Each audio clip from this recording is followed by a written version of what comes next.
The champagne flute shattered against marble, and Elena Brooks knew, before the laughter even started, that she'd been played. Across the glittering ballroom of the Westbridge Hotel, 100 pairs of eyes turned toward the charity table, where she sat beside a man in an off-the-rack suit, both of them surrounded by empty chairs like a quarantine zone. The seating chart had been a joke. They were the punchline. And as Caroline Ashworth's voice carried across the room, "Oh my God, they actually came!" Elena felt her daughter's college fund, her late husband's memory, and her own dignity all hanging by the thinnest thread. But the man beside her, this Adrian Cole with his calm eyes and calloused hands, didn't flinch. He simply folded his napkin, met her gaze, and said quietly, "Let them laugh. They always do, eh?"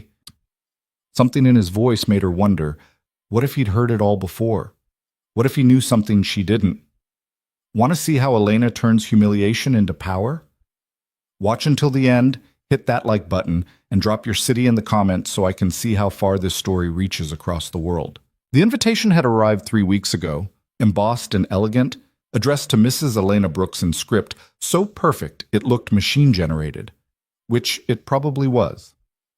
The Westbridge Foundation Annual Gala, black tie, 7 courses, silent auction benefiting youth education programs across the state. At the bottom, in smaller print, in honor of David Brooks, whose legacy continues to inspire. Elena had held that card for 20 minutes, standing in her kitchen while her 8-year-old daughter Mia ate cereal and asked why Mommy was crying.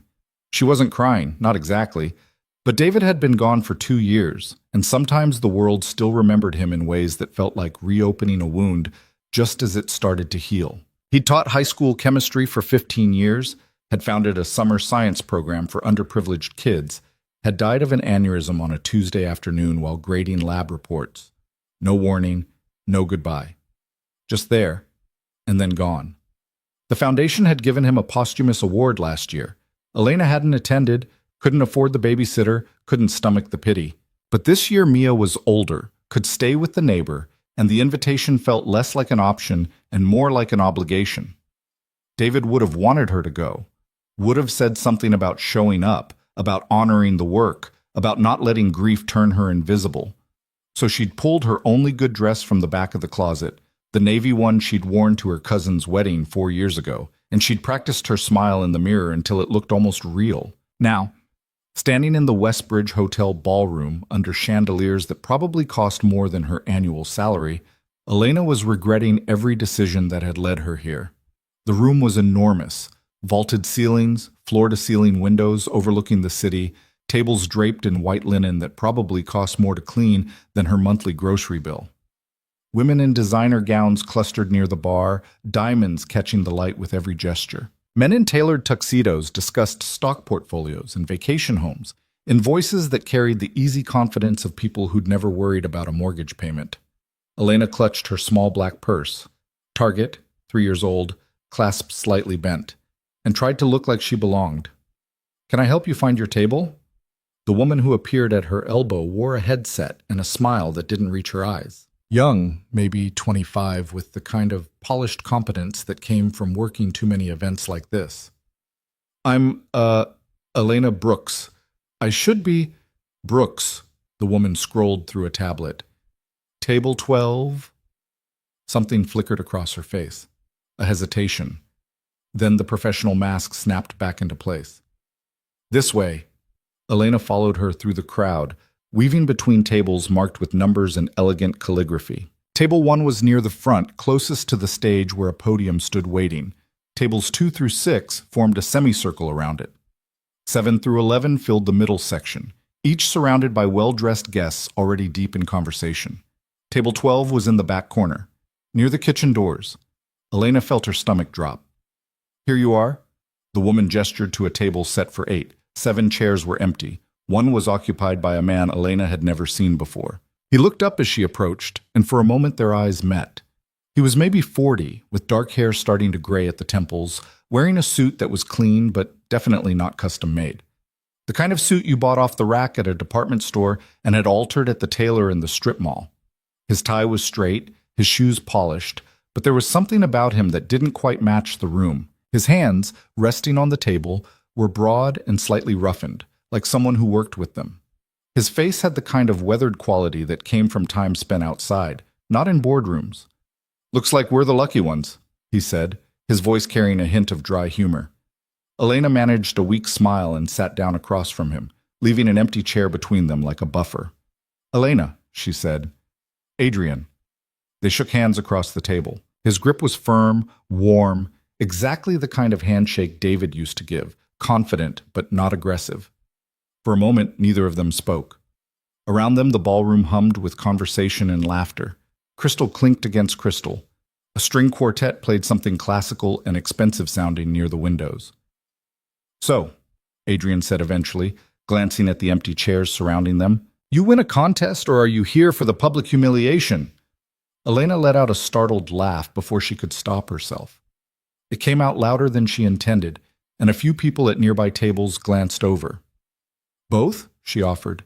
"Yeah, same." He leaned back in his chair, and his expression shifted into something that looked almost sympathetic. "Let me guess, they're honoring someone you knew, someone who actually gave a damn about people, and they invited you here to look good, to show they care about legacy and community, but they stuck you in the back corner because you don't have money to donate." Elena stared at him. "That's uncomfortably accurate." "It's the same script every time." Adrian picked up his water glass, took a sip. "I've been to enough of these things to recognize the pattern. The charity cases always get table 12, far enough back that the big donors don't have to look at us, close enough to the kitchen that we can smell what we're eating before it arrives." "You've been to a lot of these?"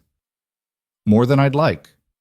There was something in the way he said it, not bitter exactly, but weary, like someone who'd learned to expect disappointment. Elena wanted to ask more, but a sharp burst of laughter cut through the room. Near the bar, a cluster of women in evening gowns were looking in their direction. One of them, a blonde in a dress that probably cost more than Elena's car, leaned in to whisper something to her companion. They both laughed again. Adrian noticed. His jaw tightened slightly, but his expression stayed calm. "Don't worry about them," he said quietly. "I'm not worried. I'm just—" Elena stopped, unsure how to finish that sentence. Humiliated? Angry? Sad that David's memory had been reduced to this? "Yeah," Adrian said, like he understood without her having to explain. "Me too." The first course arrived, some kind of soup with foam on top and a single herb leaf artfully placed in the center. Elena picked up her spoon and tried to look like she ate food garnished with foam on a regular basis. "So, what's your story?" Adrian asked. "Who are they honoring?" "My late husband, David. He was a teacher, started a science program for kids who couldn't afford summer camps." "That's good work." "It was.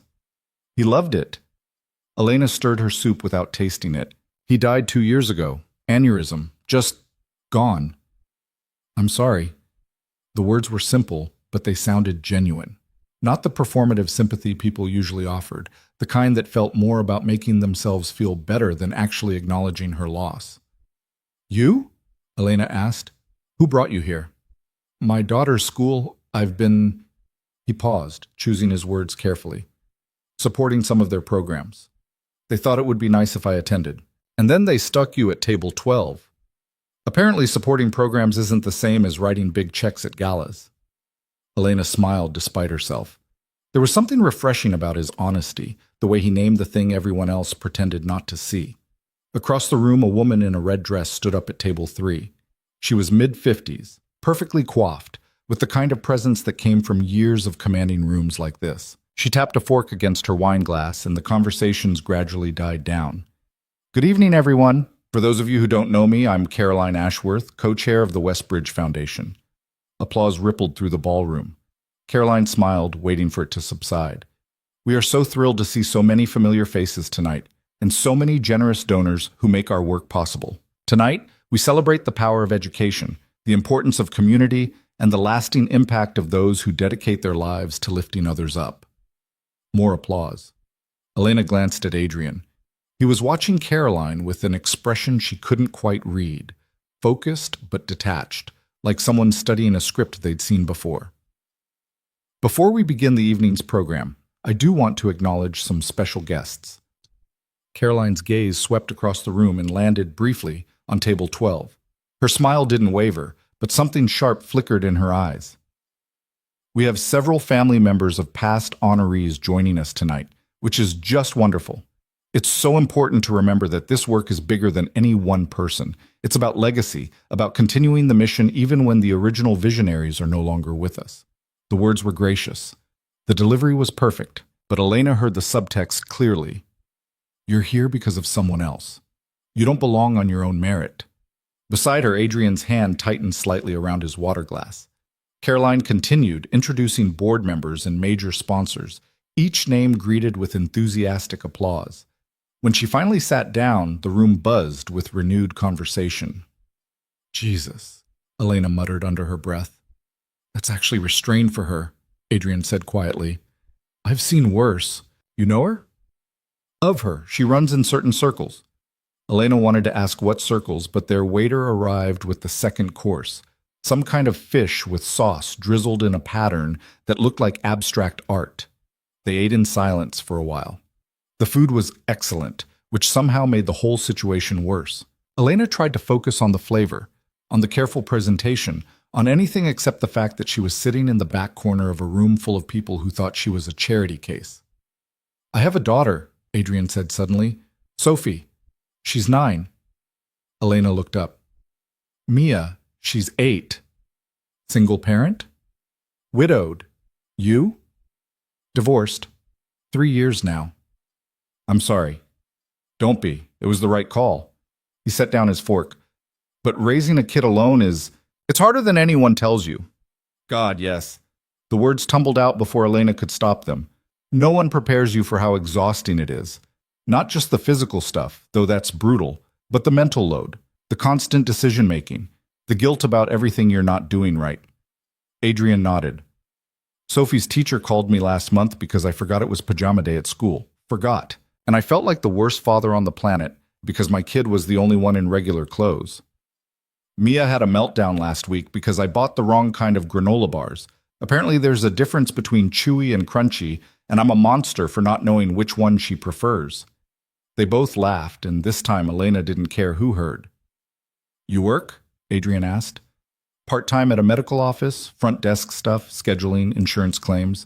It's flexible enough that I can do school pickup. Elena hesitated. David was the teacher. I was supposed to be the steady income, but after he died, I couldn't do the commute anymore. Couldn't do the full-time thing and still be there for Mia, so I took something closer to home.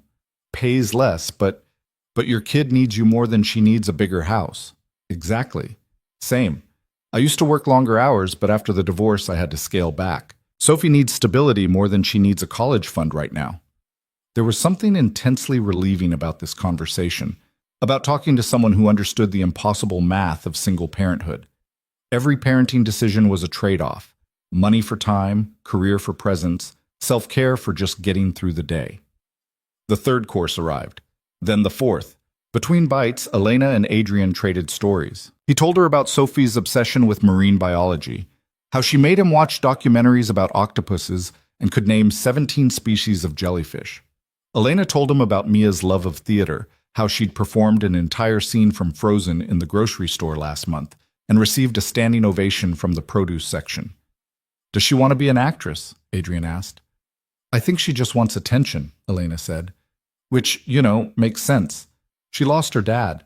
She's trying to figure out how to be seen. Adrian's expression softened. That's pretty insightful. Therapy helps. For both of us. Yeah. Same. Around them, the gala continued. Speeches were made, awards were presented, a video montage played on a screen above the stage, showing smiling children in classrooms, teachers receiving grants, success stories narrated in an uplifting voiceover. Elena watched David's face appear for 3 seconds in a group photo, one teacher among many. No mention of his name, no acknowledgement of what he'd built.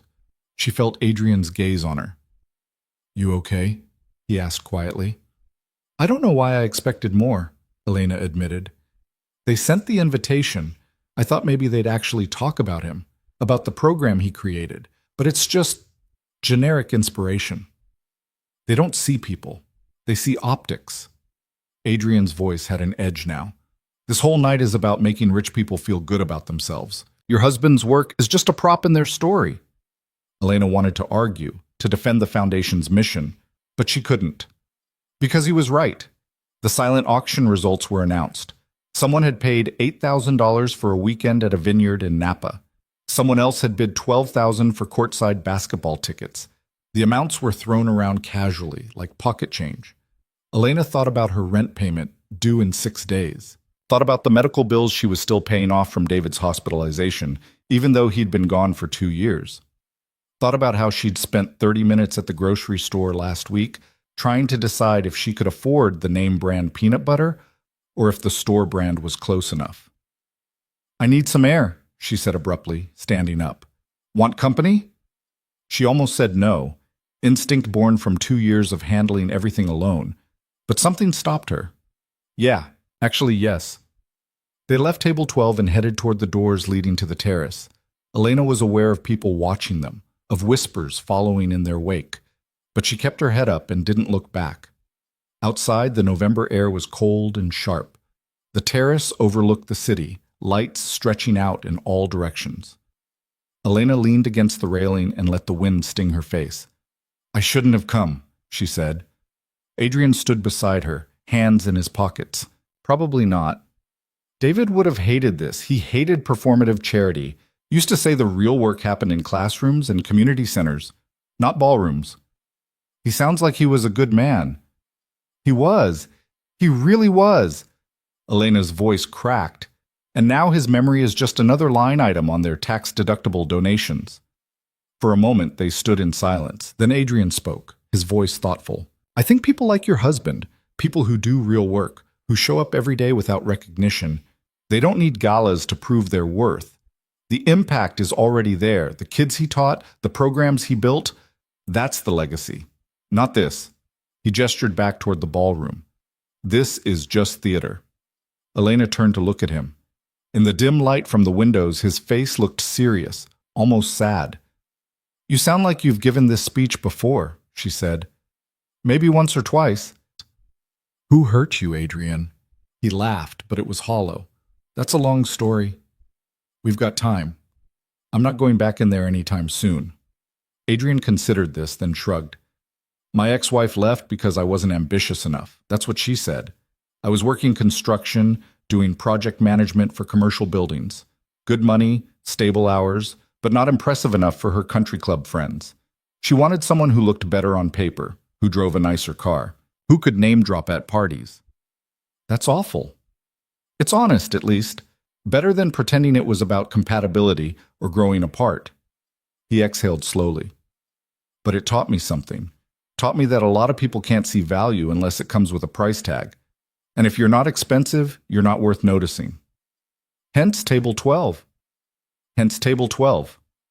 They stood there, two strangers who'd been thrown together as a joke, and Elena felt something unexpected. Connection. Real, unfiltered recognition of shared experience. "My daughter asked me why I was getting dressed up tonight," Elena said. "I told her it was to honor her daddy, but honestly, I think I came because I wanted someone to see me, to acknowledge that I'm still here, still trying, still fighting to keep his memory alive while also just surviving day to day. Stupid, right?" "Not stupid. Human." The terrace door opened and a couple stepped out, laughing about something. They glanced at Elena and Adrian, then moved to the far end of the terrace, pointedly giving them space, like they were contagious. "We should go back in," Elena said, though she didn't move. "Should we?" "I paid for a babysitter. Might as well get my money's worth of humiliation." Adrian smiled, a real smile this time, reaching his eyes. "Okay, but if it gets too unbearable, we bail. Deal?" "Deal." They walked back inside together.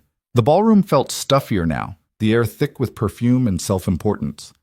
As they made their way back to table 12, Elena noticed Caroline Ashworth watching them from her seat at table 3. The woman leaned over to whisper something to the man beside her, silver-haired, expensive suit, probably a board member, and they both looked directly at Elena and Adrian.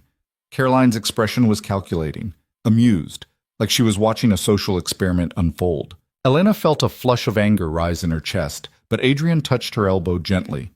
"Ignore her," he murmured. "People like that feed on reactions." They sat back down. Dessert had been served in their absence, some kind of chocolate sculpture with gold leaf that looked too pretty to eat. Elena picked up her fork and took a bite. It was delicious and ridiculous in equal measure. $10 says it costs more than my monthly car insurance, she whispered. Only 10, I'd bet 50. They were mid-laugh when a voice interrupted them. Well, well, the charity cases are having fun. Elena looked up. Standing beside their table was a man she vaguely recognized from earlier, one of the major donors who'd been acknowledged during Caroline's opening remarks. He was holding a scotch and wearing a smirk that made her skin crawl. Excuse me? Elena said. Come on, you two know what this is, right? He gestured broadly at their table. Caroline's little social experiment. She does it every year. Invites the legacy guests, he made air quotes, and seats them together in the back to see if they'll actually mingle with the real donors or if they'll just sit in their corner and feel sorry for themselves. Adrian set down his fork slowly. His expression didn't change, but something in his posture shifted, became very still. That's inappropriate, Elena said, trying to keep her voice steady. Oh, relax, it's not personal. It's just, look, foundations need optics, right? They need to show they're connected to the real people they're helping. But let's be honest, nobody wants to actually sit with you. That's why you're back here. The man took a sip of his drink, clearly pleased with himself. Elena felt her face burning. Around them, conversations had quieted. People were watching now, sensing drama. I think you should leave, Adrian said quietly. Excuse me? You heard me. Walk away. The man laughed. Or what? You gonna throw a punch? This is a black tie gala, buddy, not a construction site. Adrian stood up. He wasn't particularly tall, maybe 5'11", but something about the way he moved made the other man take a step back. Let me be very clear, Adrian said, his voice calm but carrying an undercurrent of steel. You've had your fun, you've made your point. Now you're going to walk away, go back to your table, and spend the rest of the evening reflecting on what kind of person mocks grieving widows and single parents at a charity event. Who the hell do you think you are? Someone who's tired of watching bullies pretend they're philanthropists. For a moment, the tension hung there, sharp and bright. Elena held her breath, unsure what would happen next. Then Caroline Ashworth appeared, seeming to glide across the floor with practiced ease. Gentlemen, is there a problem? Her voice was smooth, practiced, the tone of someone used to diffusing situations at high-dollar events. No problem, the drunk donor said quickly. Just having a conversation. Caroline's eyes flicked to Adrian, then to Elena. Something unreadable passed across her face. Mr. Cole, she said carefully, I hope you're enjoying the evening. Adrian looked at her for a long moment. It's been educational. I'm sure. Caroline's smile was thin. Perhaps we should all take a moment to remember why we're here. This is a celebration of community and generosity. Let's keep it civil. The donor muttered something and walked away. Caroline lingered for a moment, her gaze fixed on Adrian with an intensity that made Elena uncomfortable. Enjoy your dessert, Caroline said finally, and then she too was gone. Adrian sat back down. His hands were steady, but Elena could see the tension in his shoulders. That was, she started. Typical, he finished. Like I said, same script every time. But there was something else now. Something in the way Caroline had looked at Adrian, the way she'd said his name. Like she knew him, like this wasn't the first time they'd been in the same room. Elena wanted to ask, but before she could, the lights dimmed. The evening's program was continuing. More speeches, more awards, more self-congratulatory applause. She and Adrian sat in silence, finishing their chocolate sculptures. Two people who'd been brought together as a punchline and found something genuine instead. When the event finally ended 2 hours later, Elena felt wrung out, exhausted in a way that had nothing to do with staying up late and everything to do with emotional labor. As people filed toward the exits, collecting coats and saying goodbyes, she and Adrian remained at table 12, the last ones seated. Thank you, Elena said finally. For what? For not making me feel crazy. For seeing what I was seeing. Adrian nodded. Same. They stood up together. Around them, the ballroom was emptying, staff already moving in to clear tables. At the exit, Caroline Ashworth stood greeting departing guests, her smile perfect and plastic. Should we say goodbye? Elena asked. Why? She doesn't care if we leave. She got what she wanted. Her little social experiment proved whatever point she was trying to make. They walked toward the exit, keeping their distance from Caroline's farewell line. But as they reached the doors, Caroline's voice rang out across the room. Mr. Cole, a moment, please. Adrian stopped. Elena saw his jaw tighten. You go ahead, he told her quietly. I'll handle this. Are you sure? Yeah. But Elena, he pulled a business card from his wallet and handed it to her. If you ever need anything, if Mia's school needs supplies for a science fair, or if you just want to talk to someone who gets it, call me. Elena looked down at the card. Simple, no-nonsense printing. Adrian Cole, followed by a phone number. No company name, no title. Thank you, she said again. She left him there and walked out into the November night, her breath fogging in the cold air. Behind her, through the glass doors, she could see Adrian approaching Caroline. They stood close, speaking in low voices. Caroline's expression was no longer amused. It was sharp, almost warning. Elena didn't know what their connection was, didn't know what was being said, but she knew one thing with absolute certainty. Adrian Cole was not who he appeared to be. And somehow that made her feel less alone than she'd felt in 2 years. She got into her car, a 10-year-old Honda with a dent in the passenger door from where she'd scraped a parking garage pillar 6 months ago, and sat there for a moment, holding Adrian's business card. Then she drove home to relieve her babysitter, to check on Mia, to return to the small, manageable life she'd built from the rubble of loss. But something had shifted tonight, something she couldn't quite name. The world was bigger than she'd remembered, and maybe, just maybe, she wasn't as invisible as everyone wanted her to believe. The babysitter, Mrs. Chen from 2 doors down, was asleep on the couch when Elena got home, reading glasses crooked on her face, a paperback romance novel splayed open on her chest. The TV played some late-night talk show on mute. Elena paid her $20 extra and apologized for being later than expected. No trouble at all, dear, Mrs. Chen said, gathering her things. Mia was an angel, asleep by 9. After she left, Elena kicked off her heels in the entryway and walked through the small house in her bare feet, checking locks, turning off lights. Mia's bedroom door was cracked open, nightlight casting a soft glow across the twin bed where her daughter slept curled around a stuffed elephant that used to be David's when he was a kid. Elena stood there for a moment, watching the rise and fall of Mia's breathing, feeling the familiar ache of love mixed with terror. This small person was everything. Every decision, every sacrifice, every humiliating gala attendance, it was all for her. Elena changed into sweatpants and an old t-shirt, washed her face, and climbed into bed. But sleep didn't come. She kept thinking about the evening, about Table 12, about the way Caroline Ashworth had looked at Adrian like she was calculating something.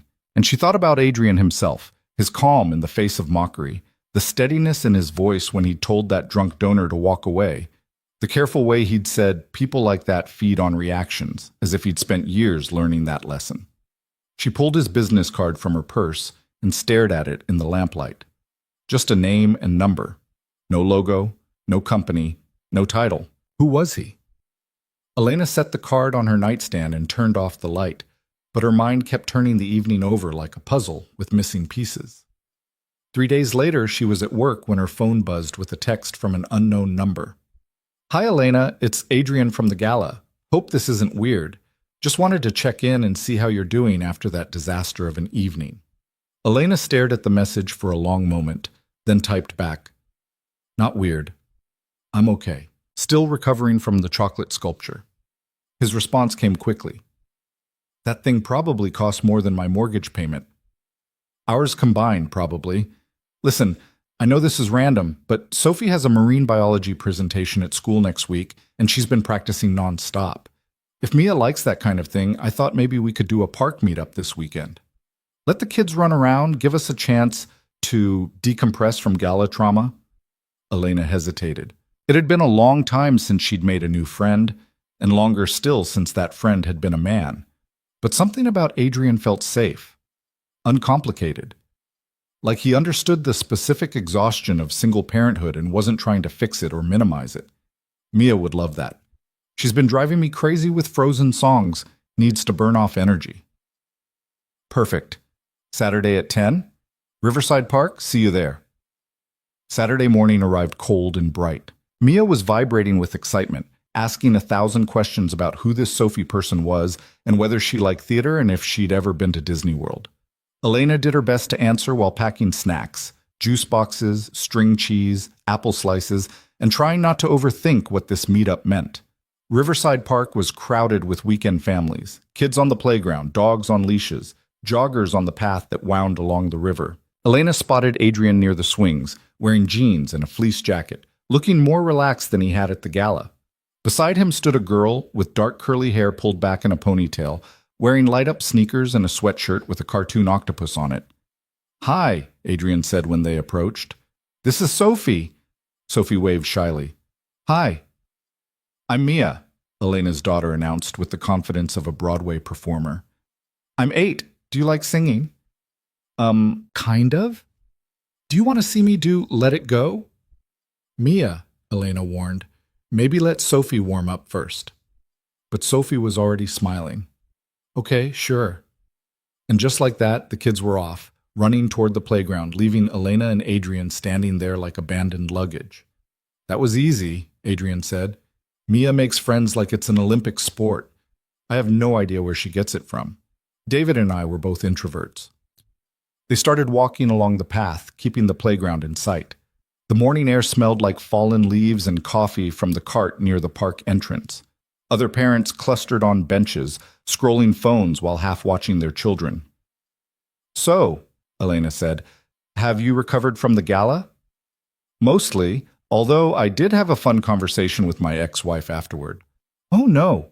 "Yeah, she saw photos on the foundation's social media. Apparently I was embarrassing Sophie by associating with those kinds of events." Elena stopped walking. "She said that?" Her exact words were, "Charity cases sitting in the back corner don't exactly scream successful co-parent." "That's awful." Adrian shrugged, but Elena could see the tension in his shoulders. "It's her thing. Everything's about appearances. Sophie could be happy and thriving, but if it doesn't look good to her friends, it's a problem." They walked in silence for a moment. On the playground, Mia was demonstrating some kind of elaborate hand gesture routine while Sophie watched, laughing. "Can I ask you something?" Elena said carefully. "Sure." "At the gala, when that guy came over to our table and you stood up, Caroline Ashworth knew your name. She called you Mr. Cole like she'd met you before. And the way she looked at you, it wasn't like she was just managing a situation. It was like she was warning you about something." Adrian's expression went carefully neutral. "You picked up on that?" "Hard not to." He was quiet for a long time, watching the river. Then he said, "I've had dealings with the Westbridge Foundation before, a few years ago. It didn't end well." "What kind of dealings?" "The kind where you learn that foundations care more about donor recognition than actual impact. I tried to fund a program directly. No gala, no press release, just money where it was needed. They wanted me to go through their formal channels, attend events, let them put my name on buildings. I refused.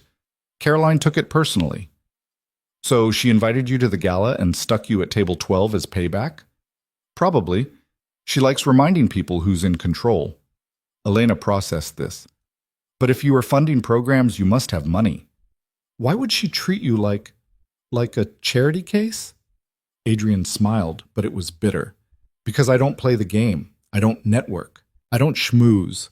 I show up in off-the-rack suits and work boots and refuse to kiss the ring. People like Caroline can't stand that. It offends their sense of how the world should work." "So you're rich." "I do okay." "That's not an answer." Adrian stopped walking and turned to face her. "I have money, yes, but I don't live like the people at that gala. I don't want to. My ex-wife did, and it destroyed our marriage. I work in construction management. I drive a truck that's 7 years old. I live in a regular house in a regular neighborhood. Sophie goes to public school. We eat dinner at the kitchen table. That's the life I want." Elena studied his face, looking for deception or performance, but she only saw sincerity. "Why didn't you tell me?" "Because it doesn't matter. At that gala, we were both outsiders. Both people who didn't fit the script. Your husband died and left you struggling to keep his memory alive while raising a kid alone. That's real. My financial situation doesn't change the fact that we were both being humiliated for not being the right kind of people. He was right, and Elena knew it, but she still felt slightly off balance, like the ground had shifted beneath her. I'm not secretly a millionaire if that's what you're worried about, she said, trying for humor. Adrian laughed. I didn't think you were. But if it helps, I'm not secretly a billionaire either. I just have enough to be comfortable and enough to help programs that matter. That's it. They started walking again. On the playground, Sophie was now attempting to teach Mia some kind of complex handshake. Both girls were giggling. They're cute together, Adrian said. Yeah, Mia needs this, needs friends who aren't just from school, needs to see that the world is bigger than our little bubble. Same with Sophie. Her mom's friends all have kids who go to private schools and take piano lessons and have tutors. Sophie just wants to read about marine biology and play soccer. She doesn't fit that world. Does she see her mom often? Every other weekend. It's cordial. We make it work for Sophie's sake. But there's always this tension, this sense that I'm not doing it right because I'm not doing it her way. Elena understood that feeling. After David died, his parents had opinions about everything. Where Mia should go to school, what activities she should do, whether Elena was grieving correctly. They meant well, but it felt like constant judgment. Parenting is impossible, she said, completely impossible. And everyone has an opinion about how you're failing. Always. They reached a bench near the playground and sat down. The morning sun was warmer now, taking the edge off the November cold. Elena pulled out the snacks she'd packed and set them on the bench between them. You came prepared, Adrian said. I've learned that hungry children are violent children. He laughed, and Elena felt something in her chest ease. This was nice, easy, the kind of friendship she hadn't realized she'd been missing. They sat in comfortable silence, watching their daughters play. After a while, Sophie ran over, breathless and excited. Dad, can we go get hot chocolate? Sure, kiddo. Mia appeared a moment later. Mom, Sophie says there's a cart that sells hot chocolate with marshmallows shaped like snowmen. Is that so? Can we get some, please? Elena looked at Adrian, who shrugged. My treat. You don't have to. I know, but I want to. They walked to the cart together, kids bouncing ahead. The vendor, a tired-looking man with a kind smile, served them 4 hot chocolates in paper cups. The marshmallows were, in fact, shaped like snowmen, and Mia was thrilled. This is the best day, she announced, carefully sipping her drink so as not to melt the snowman too quickly. Sophie nodded in agreement. We should do this every week. I don't know about every week, Elena started, but Mia cut her off. Yes, every Saturday. Please, Mom. Elena looked at Adrian, who seemed amused. I'm fine with it if you are, he said. Okay, every Saturday. But you two have to promise to actually play and not just sit on the bench scrolling your phones. Deal, both girls said in unison, then collapsed into giggles. They spent another hour at the park before the kids started showing signs of exhaustion. As they walked back toward the parking lot, Sophie and Mia chattering about octopuses and Broadway shows in a conversational mashup that made no sense but somehow worked, Adrian fell into step beside Elena. Thank you for this, he said quietly. I should be thanking you. Mia hasn't been this happy in months. Same with Sophie. He paused. Listen, I know we just met, and this might be moving fast, but I think the girls really clicked. And honestly, I could use an adult friend who understands this whole single-parent thing, if you're interested. Elena felt a warmth spread through her chest that had nothing to do with the hot chocolate. I'm interested. They exchanged phone numbers, actual numbers this time, not just his business card, and made plans for the following Saturday. As Elena buckled Mia into the car, her daughter was still talking a mile a minute about Sophie and octopuses and snowmen marshmallows. I like her, Mom. She's nice. I like her too, baby. Do you like her dad? Elena glanced in the rearview mirror at Mia's curious face. Yeah, I think I do. Good. You need friends too. Out of the mouths of 8-year-olds, Elena thought, and pulled out of the parking lot feeling lighter than she had in months. The next week passed in a blur of work and homework, and the usual chaos of single parenting. But on Wednesday evening, Elena's phone rang with an unknown number. Hello? Mrs. Brooks? This is Jennifer Martinez from the Westbridge Foundation. Elena's stomach dropped. Yes? I'm calling to follow up on the gala. We received some feedback about your experience, and Mr. Ashworth, that's Caroline's husband and our co-chair, would like to speak with you about your late husband's program. I don't understand. He was very impressed with the work David did and wants to discuss potential funding opportunities. Would you be available for a meeting next Tuesday? Elena's mind raced. This didn't make sense. Why now, after years of David's program barely getting mentioned? Why after that disaster of a gala? Can I ask what prompted this? She said carefully. There was a pause. I'm not entirely sure, Mrs. Brooks. I just know that Mr. Ashworth was quite insistent about setting up this meeting. He said it was important. Okay, yes, Tuesday works. Wonderful. I'll send you the details via email. And Mrs. Brooks, we're really looking forward to continuing David's legacy. After she hung up, Elena stared at her phone, trying to make sense of what just happened. Then she texted Adrian. Something weird just occurred. Can I call you? His response was immediate. Of course. She stepped outside onto the small back porch so Mia wouldn't overhear and dialed his number.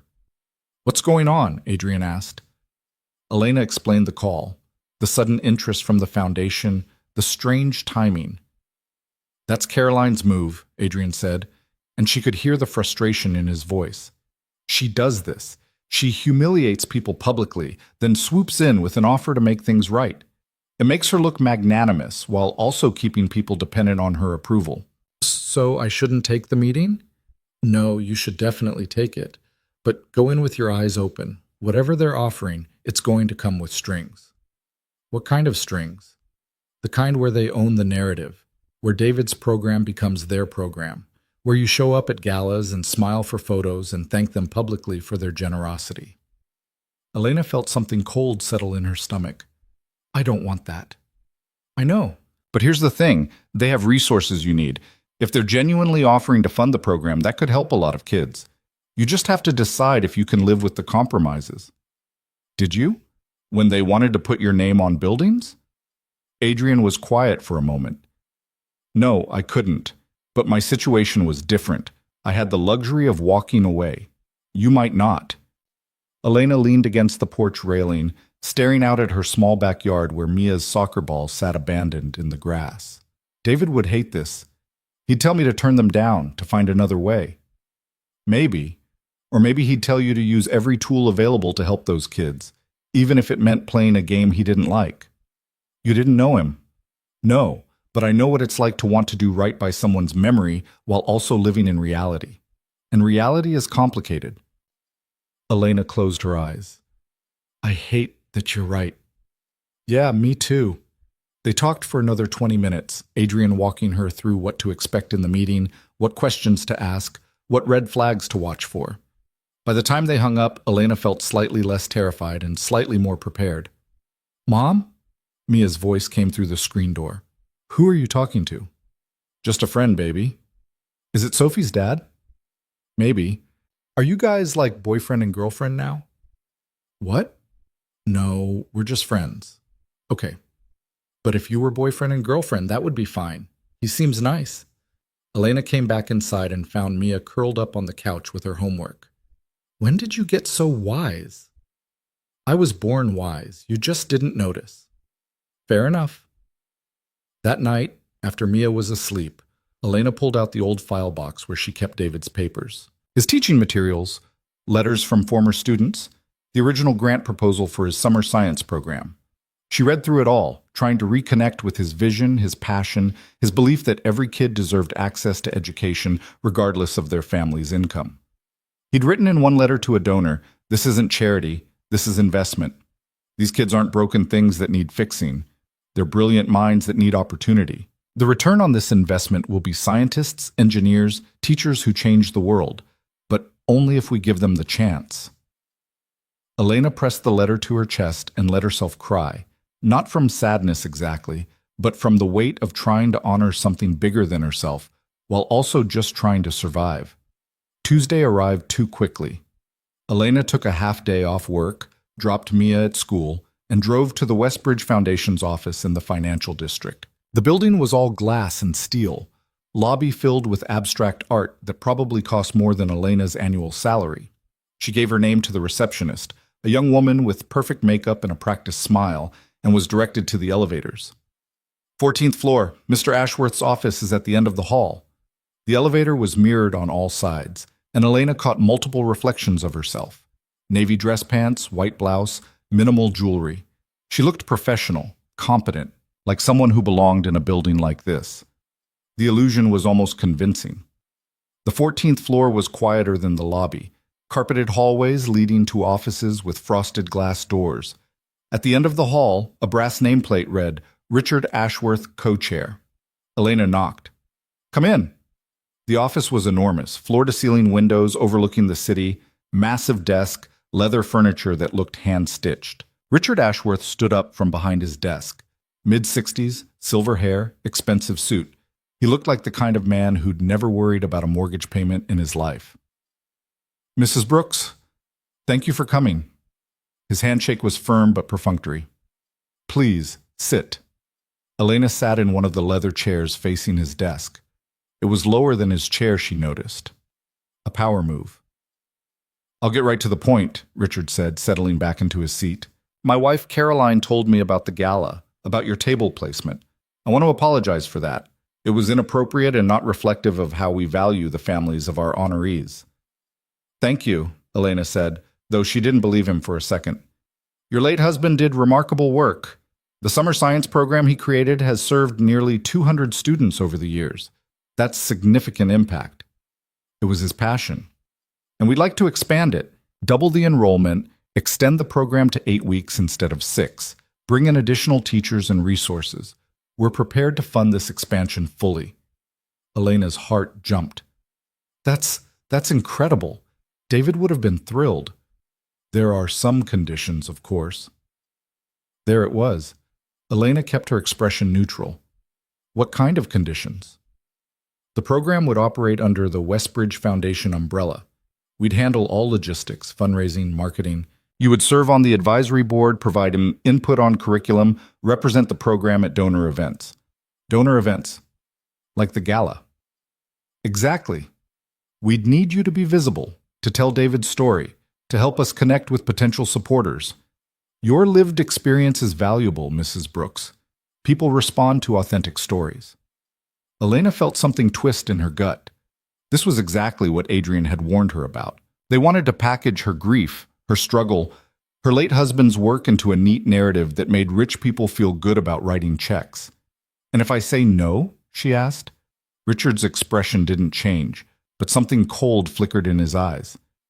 Then I'm afraid we wouldn't be able to move forward with the expansion. We need a spokesperson, someone who embodies the mission. Without that, there's no story. And without a story, there's no funding. Elena sat very still in the leather chair, feeling the weight of Richard Ashworth's ultimatum settle over her like a heavy blanket. Outside the floor-to-ceiling windows, the city stretched out in all directions, buildings and traffic and thousands of people going about their lives, completely unaware that in this moment, in this office, she was being asked to sell something she wasn't sure she had the right to sell. Can I have some time to think about it? She asked, keeping her voice steady. Richard's smile was practiced, patient. Of course, but I should mention that we have other programs under consideration for our spring funding cycle. If we don't move forward with David's program, those resources will go elsewhere. How much time? Let's say by the end of the week. That gives you 4 days. 4 days to decide whether to turn her late husband's work into a marketing tool or watch it die from lack of funding. 4 days to figure out if she could live with herself either way. I'll have an answer for you by Friday, Elena said, standing up. Richard stood as well, extending his hand again. I hope you'll say yes, Mrs. Brooks. This could be transformative, not just for the program, but for you and your daughter. Financial security, professional opportunities, a real platform to honor David's memory. Elena shook his hand because refusing would have been rude, but she couldn't make herself smile. Thank you for your time. The elevator ride down felt longer than the ride up. Elena watched the floor numbers descend, 14, 13, 12, and tried to sort through the tangle of thoughts in her head. In the lobby, she walked past the expensive abstract art and out into the cold November afternoon, pulling out her phone before she even reached her car. Adrian answered on the second ring. How did it go? Exactly like you said it would. They want to expand the program, full funding, but only if I become their spokesperson. Show up at events, tell David's story on demand, make rich people feel good about themselves. And if you refuse? Then the money goes somewhere else and the program stays small or dies completely. She heard Adrian exhale. Where are you right now? Parking garage. About to drive home. Don't. Come to my office. We should talk about this in person. I don't want to impose. Elena, come to my office. He gave her an address in the industrial district, about 15 minutes away. Elena plugged it into her phone's GPS and drove through midday traffic, her mind spinning. By the time she pulled up to the address Adrian had given her, she'd almost convinced herself 3 different times to just say yes to Richard's offer and 3 different times talked herself back out of it. The building was older, brick and concrete, with a sign that read Coal Construction Management in simple lettering. The parking lot was half full of trucks and work vehicles. Elena parked her Honda between a pickup with a toolbox in the bed and a van with ladders strapped to the roof, feeling distinctly out of place in her office clothes. Inside, the reception area was utilitarian, concrete floors, metal furniture, a desk where a woman in her 50s sat typing on a computer. She looked up when Elena entered. Can I help you? I'm here to see Adrian Cole. He's expecting me. The woman's expression shifted into something warmer. You must be Elena. I'm Patricia. Adrian said you'd be stopping by. He's upstairs, second floor, office at the end of the hall. Thank you. Elena climbed the stairs, her heels clicking on the metal steps. The second floor was open plan. Drafting tables, computers, filing cabinets, a break room with a coffee maker that looked like it had seen better days. A few people were working at desks, phones pressed to their ears or focused on blueprints. No one looked up as she passed. Adrian's office was at the end of the hall, door open. It was smaller than Richard Ashworth's by a factor of 10, with windows that looked out over the parking lot instead of the city skyline. The desk was cluttered with papers, a laptop, coffee cups, and various states of empty. Adrian stood when she entered, and she noticed he'd rolled up his sleeves, exposing forearms that were definitely the result of actual physical work, not a gym membership.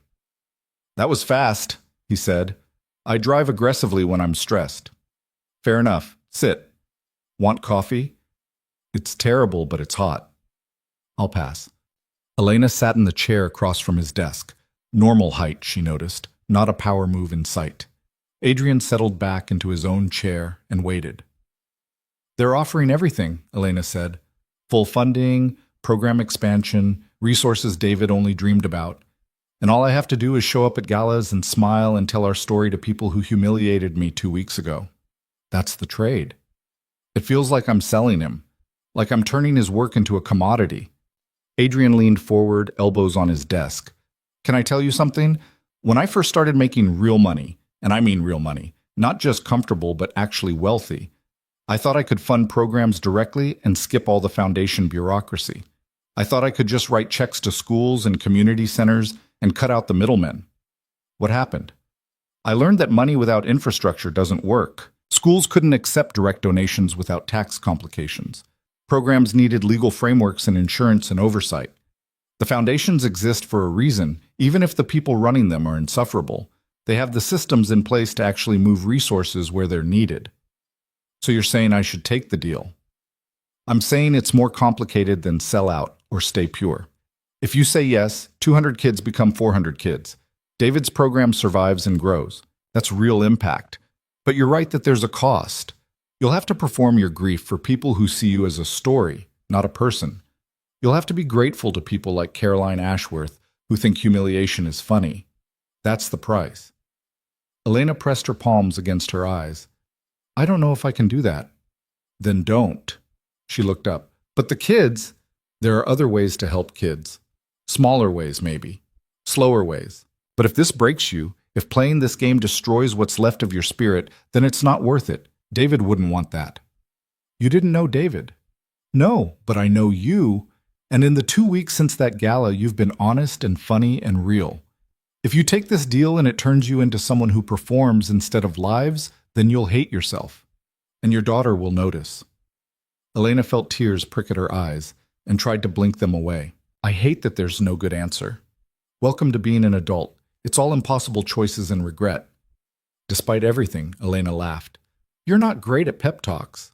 I know. Sophie tells me that regularly. They sat in silence for a moment.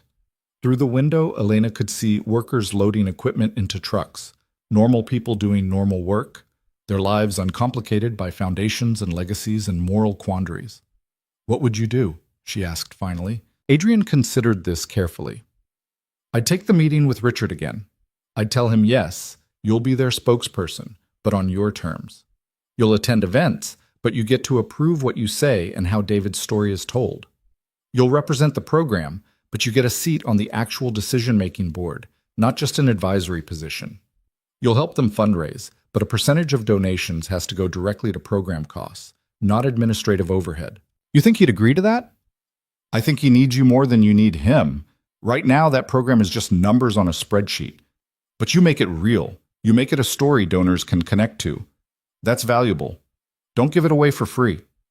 Elena pulled out her phone and opened the Notes app, typing quickly. Okay, what else? Get everything in writing. Timeline for the expansion, budget breakdown, your specific role and compensation, because you should be compensated for this, Elena. Don't let them pretend it's all volunteerism, and an exit clause. If they violate the terms, you can walk away without penalty. This sounds like you've negotiated these things before. Once or twice. Elena finished typing and looked up at him. Why are you helping me? We barely know each other. Adrian's expression softened. Because I wish someone had helped me when I was trying to figure this stuff out. I made mistakes, burned bridges, learned everything the hard way.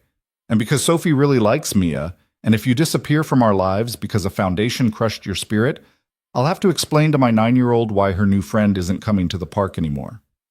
That's manipulative. I know. Is it working? Unfortunately. Adrian stood up and grabbed his jacket from the back of his chair. Come on.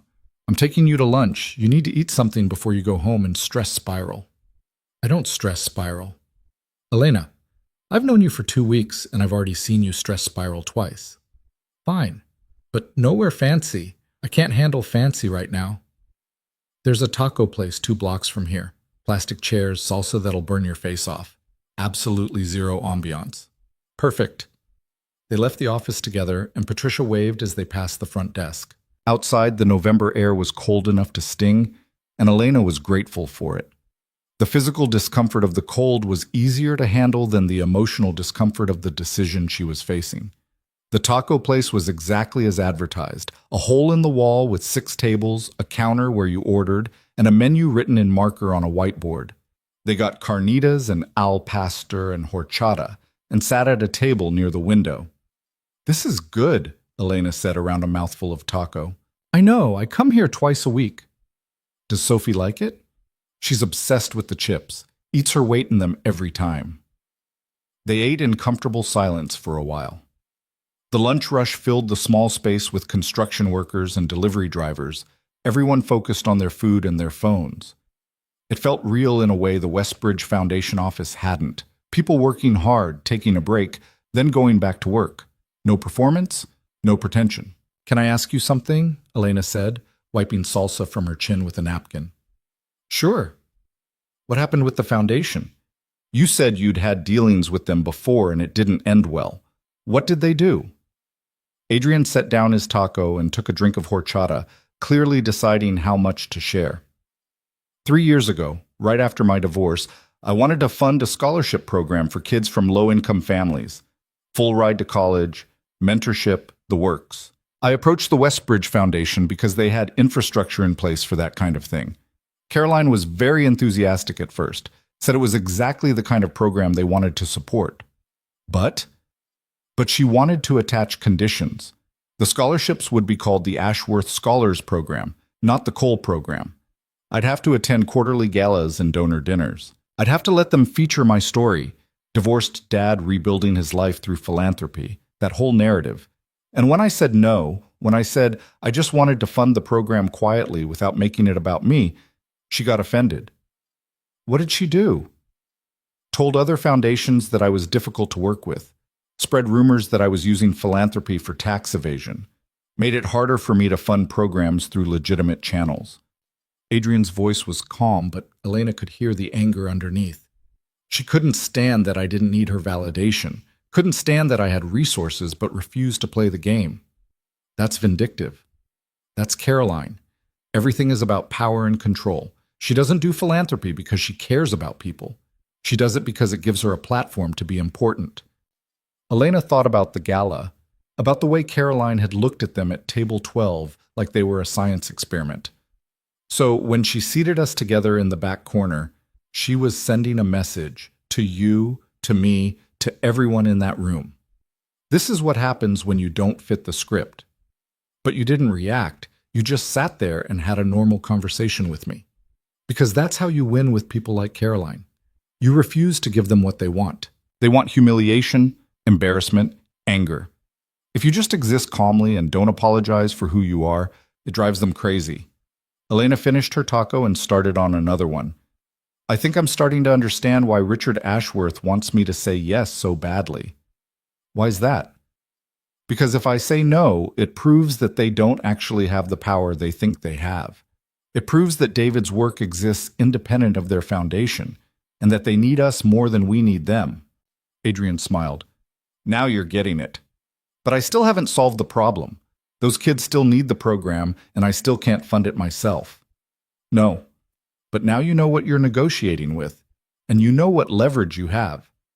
They finished lunch and walked back toward Adrian's office.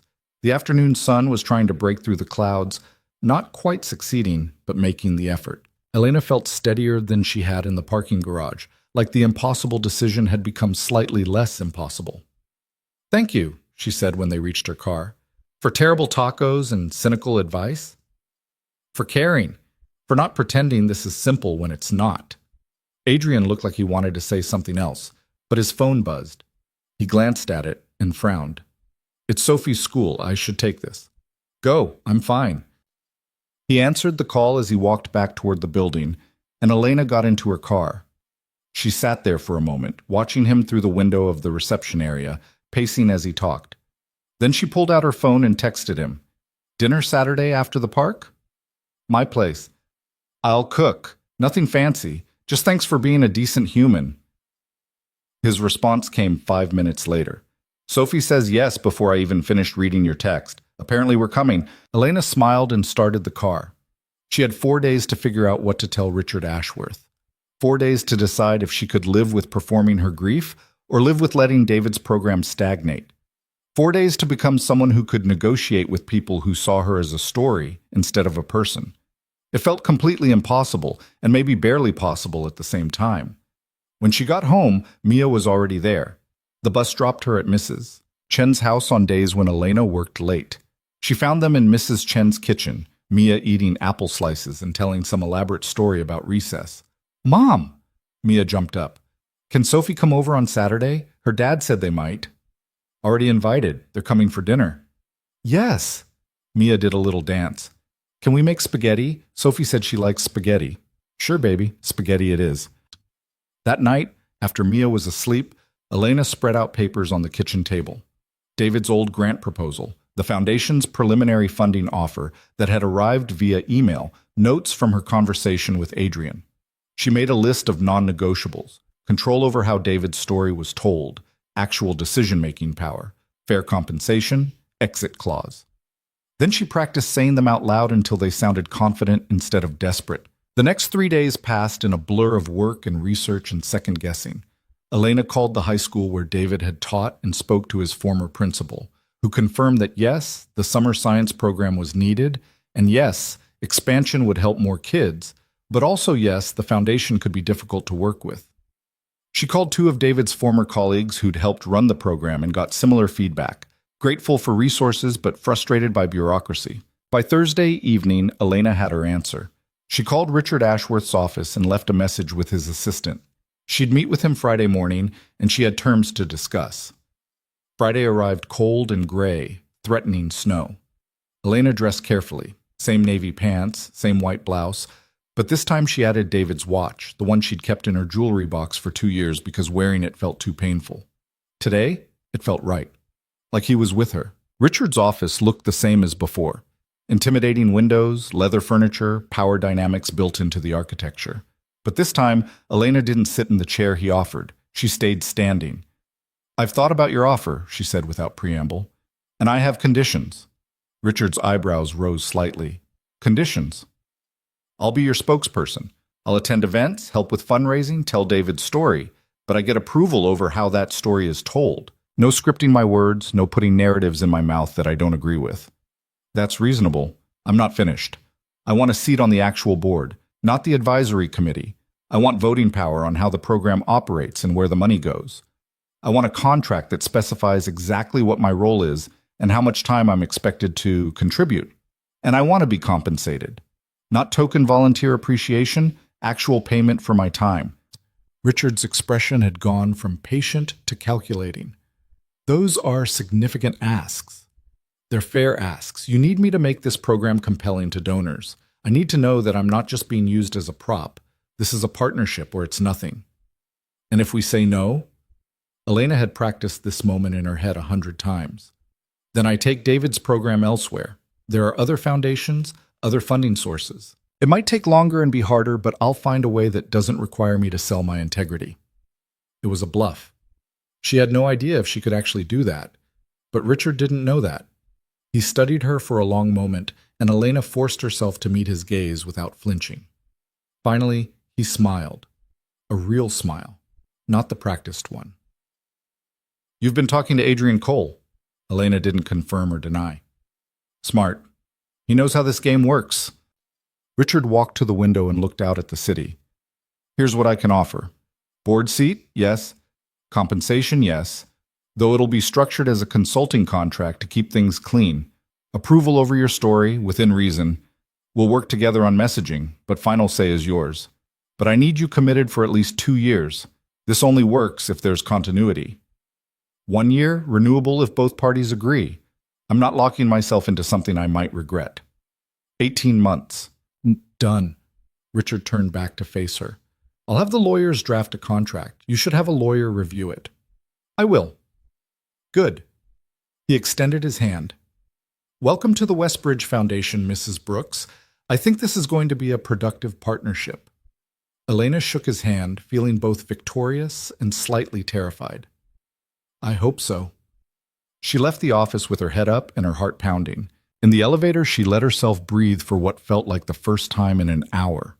When she reached the lobby, she pulled out her phone and texted Adrian. Did the thing.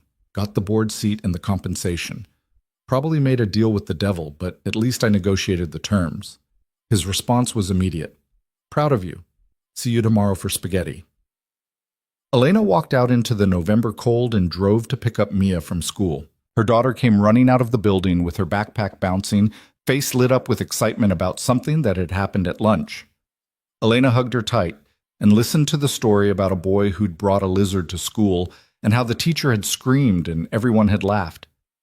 "Did you have a good day, Mom?" Mia asked when they were in the car. "Yeah, baby, I think I did." "You look happy." "I feel happy."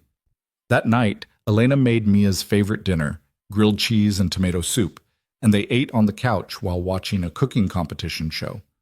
During commercials, Mia talked about what she wanted to do on Saturday when Sophie came over, and Elena made a mental list of groceries she'd need to buy. "Mom?" Mia said during one commercial break. "Yeah?"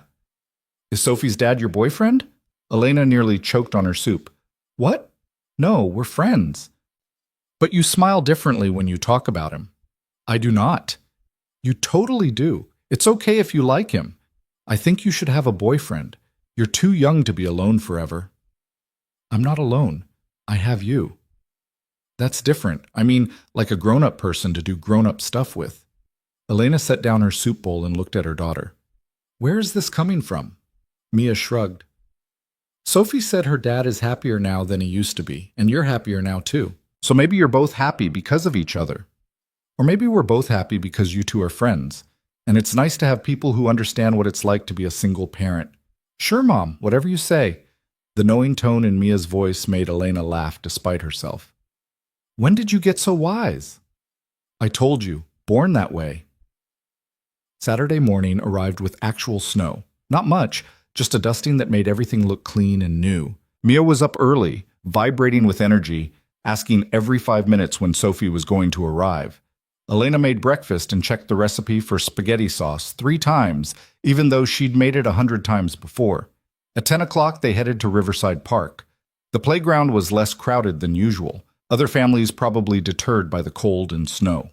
Sophie and Adrian were already there, both wearing winter coats and hats. Sophie ran to Mia immediately, and the 2 girls took off toward the swings. Morning, Adrian said. Morning. Thanks for braving the weather.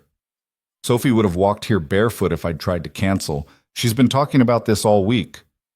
They started their usual walk along the path. The river looked gray and choppy, snow dusting the banks. Other joggers and dog walkers passed them, everyone moving quickly in the cold. So, Adrian said, tell me about yesterday. Elena recounted this meeting with Richard, the negotiation, the final terms. Adrian listened carefully, asking questions about specific clauses and timelines.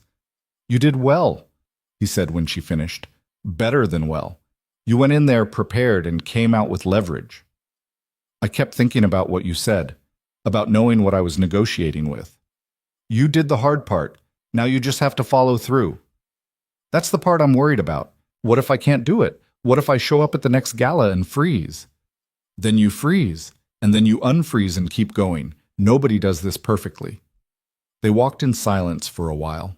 Up ahead, Sophie and Mia were building a tiny snowman on a bench, using sticks for arms and a bottle cap for a nose. Can I tell you something? Elena said. Always. I'm terrified that this is all going to blow up, that I'm going to mess it up and lose the funding, and David's program will die and it'll be my fault. Okay.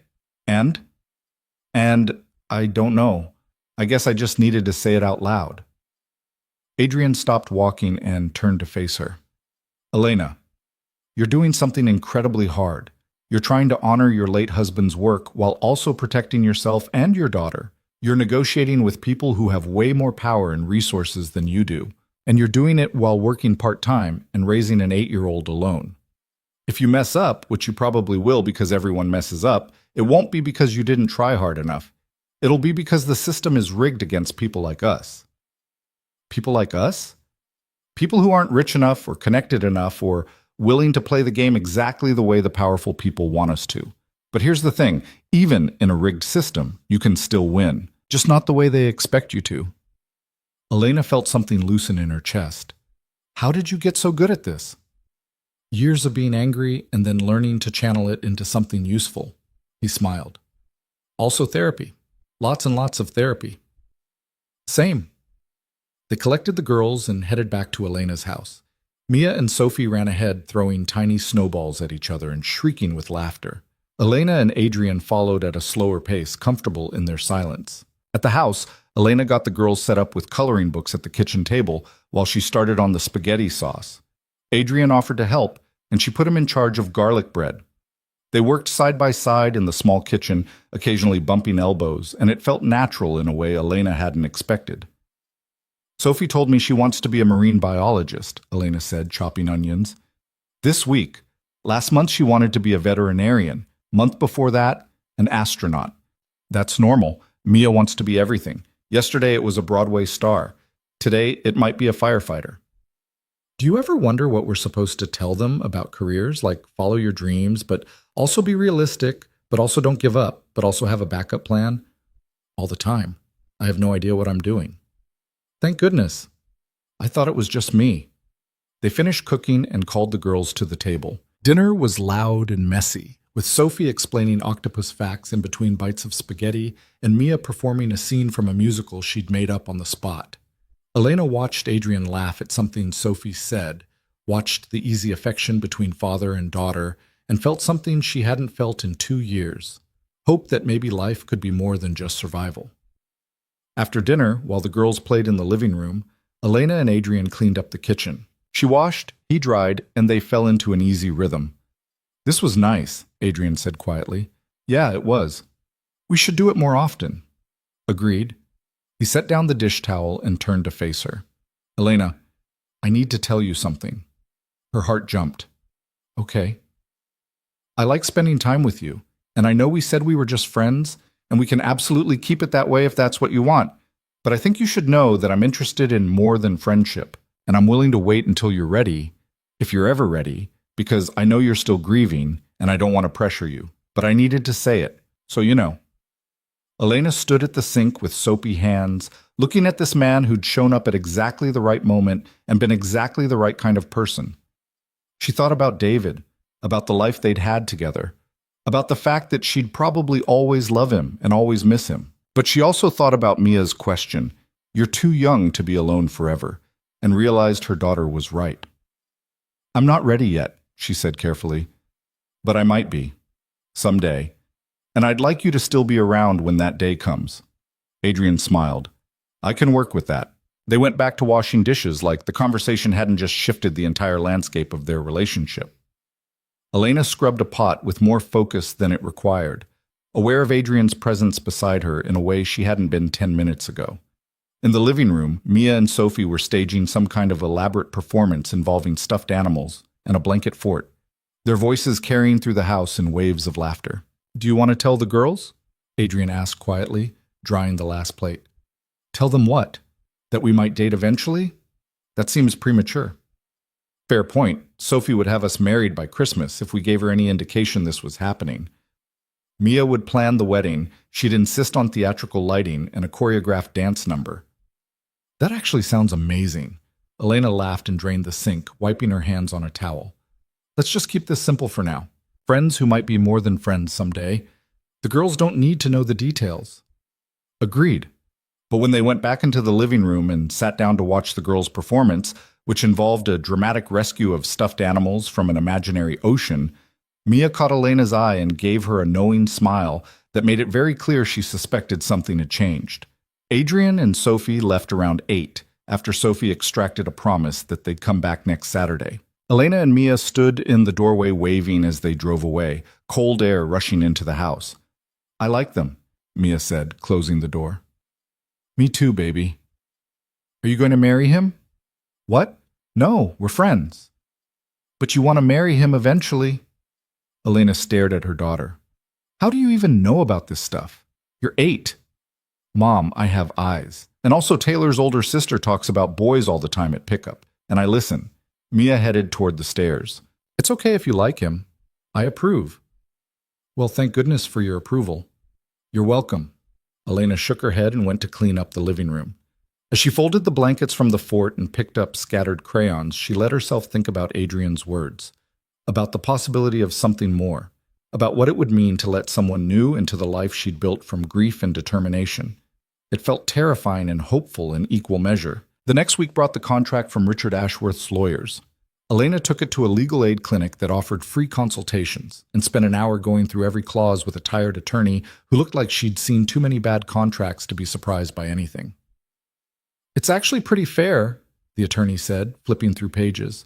"Compensation structure is reasonable, exit clause is clean, and you retained approval rights over your narrative. Whoever negotiated this knew what they were doing. I had help. Good help, apparently.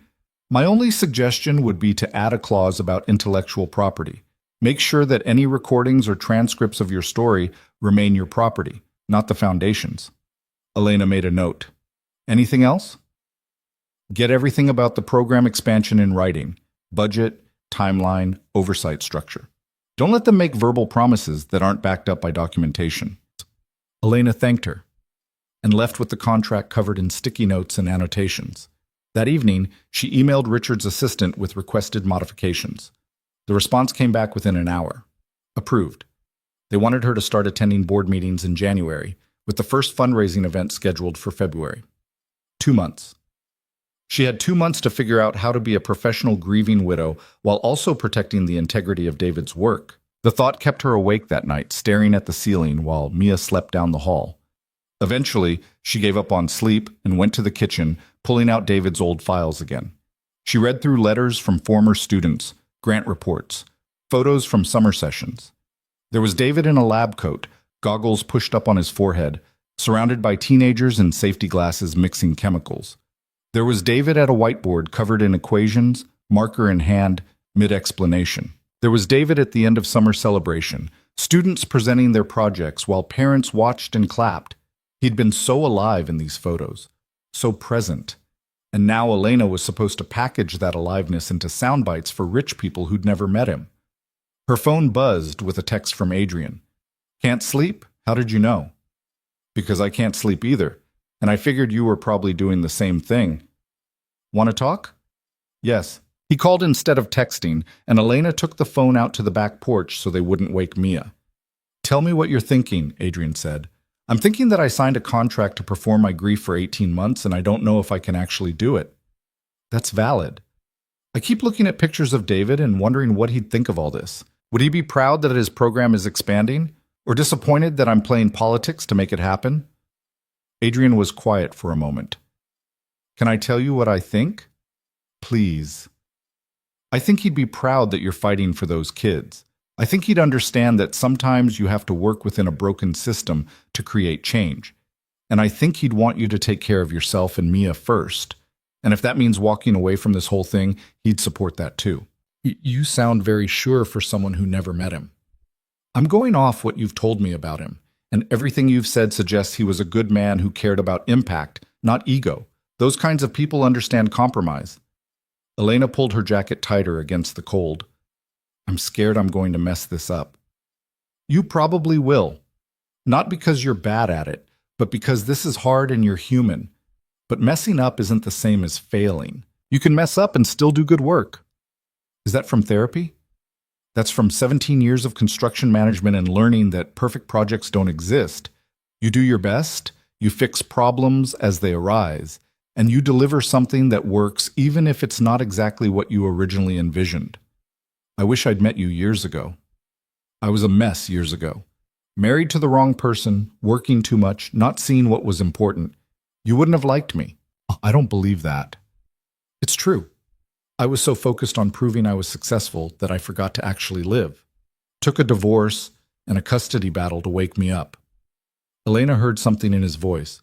Regret, maybe, or the echo of old pain. "Do you miss it, being married?" "I miss the idea of partnership. I miss having someone to share the boring parts of life with. But I don't miss my ex-wife specifically. We were wrong for each other from the start, just too stubborn to admit it." "How long were you together?" 8 years married, 2 years dating before that. Sophie was the best thing to come out of it, but everything else was just slow-motion disaster." "I'm sorry. Don't be. It taught me what I actually want, which is someone who sees me as a person, not a project or a status symbol. Someone who doesn't need me to be more impressive than I am." Elena thought about David, about their quiet life together, about how he'd never needed her to be anything other than herself. "That's what I had, and I'm terrified of trying to find it again and failing." "What if you succeed?" The question hung in the cold night air. Elena didn't have an answer. They talked for another hour about nothing important: Sophie's upcoming science fair, Mia's obsession with a new animated movie, the leak in Adrian's office ceiling that kept getting worse. Eventually, Elena's teeth started chattering from the cold, and they said goodnight. Back inside, she checked on Mia, still asleep, elephant clutched tight, and climbed into bed. This time, sleep came easier. The next morning brought an email from Caroline Ashworth. Elena stared at the subject line, "Welcome to the team," for a full minute before opening it. "Elena, Richard told me you've accepted our offer. I'm thrilled to have you joining the foundation in an official capacity.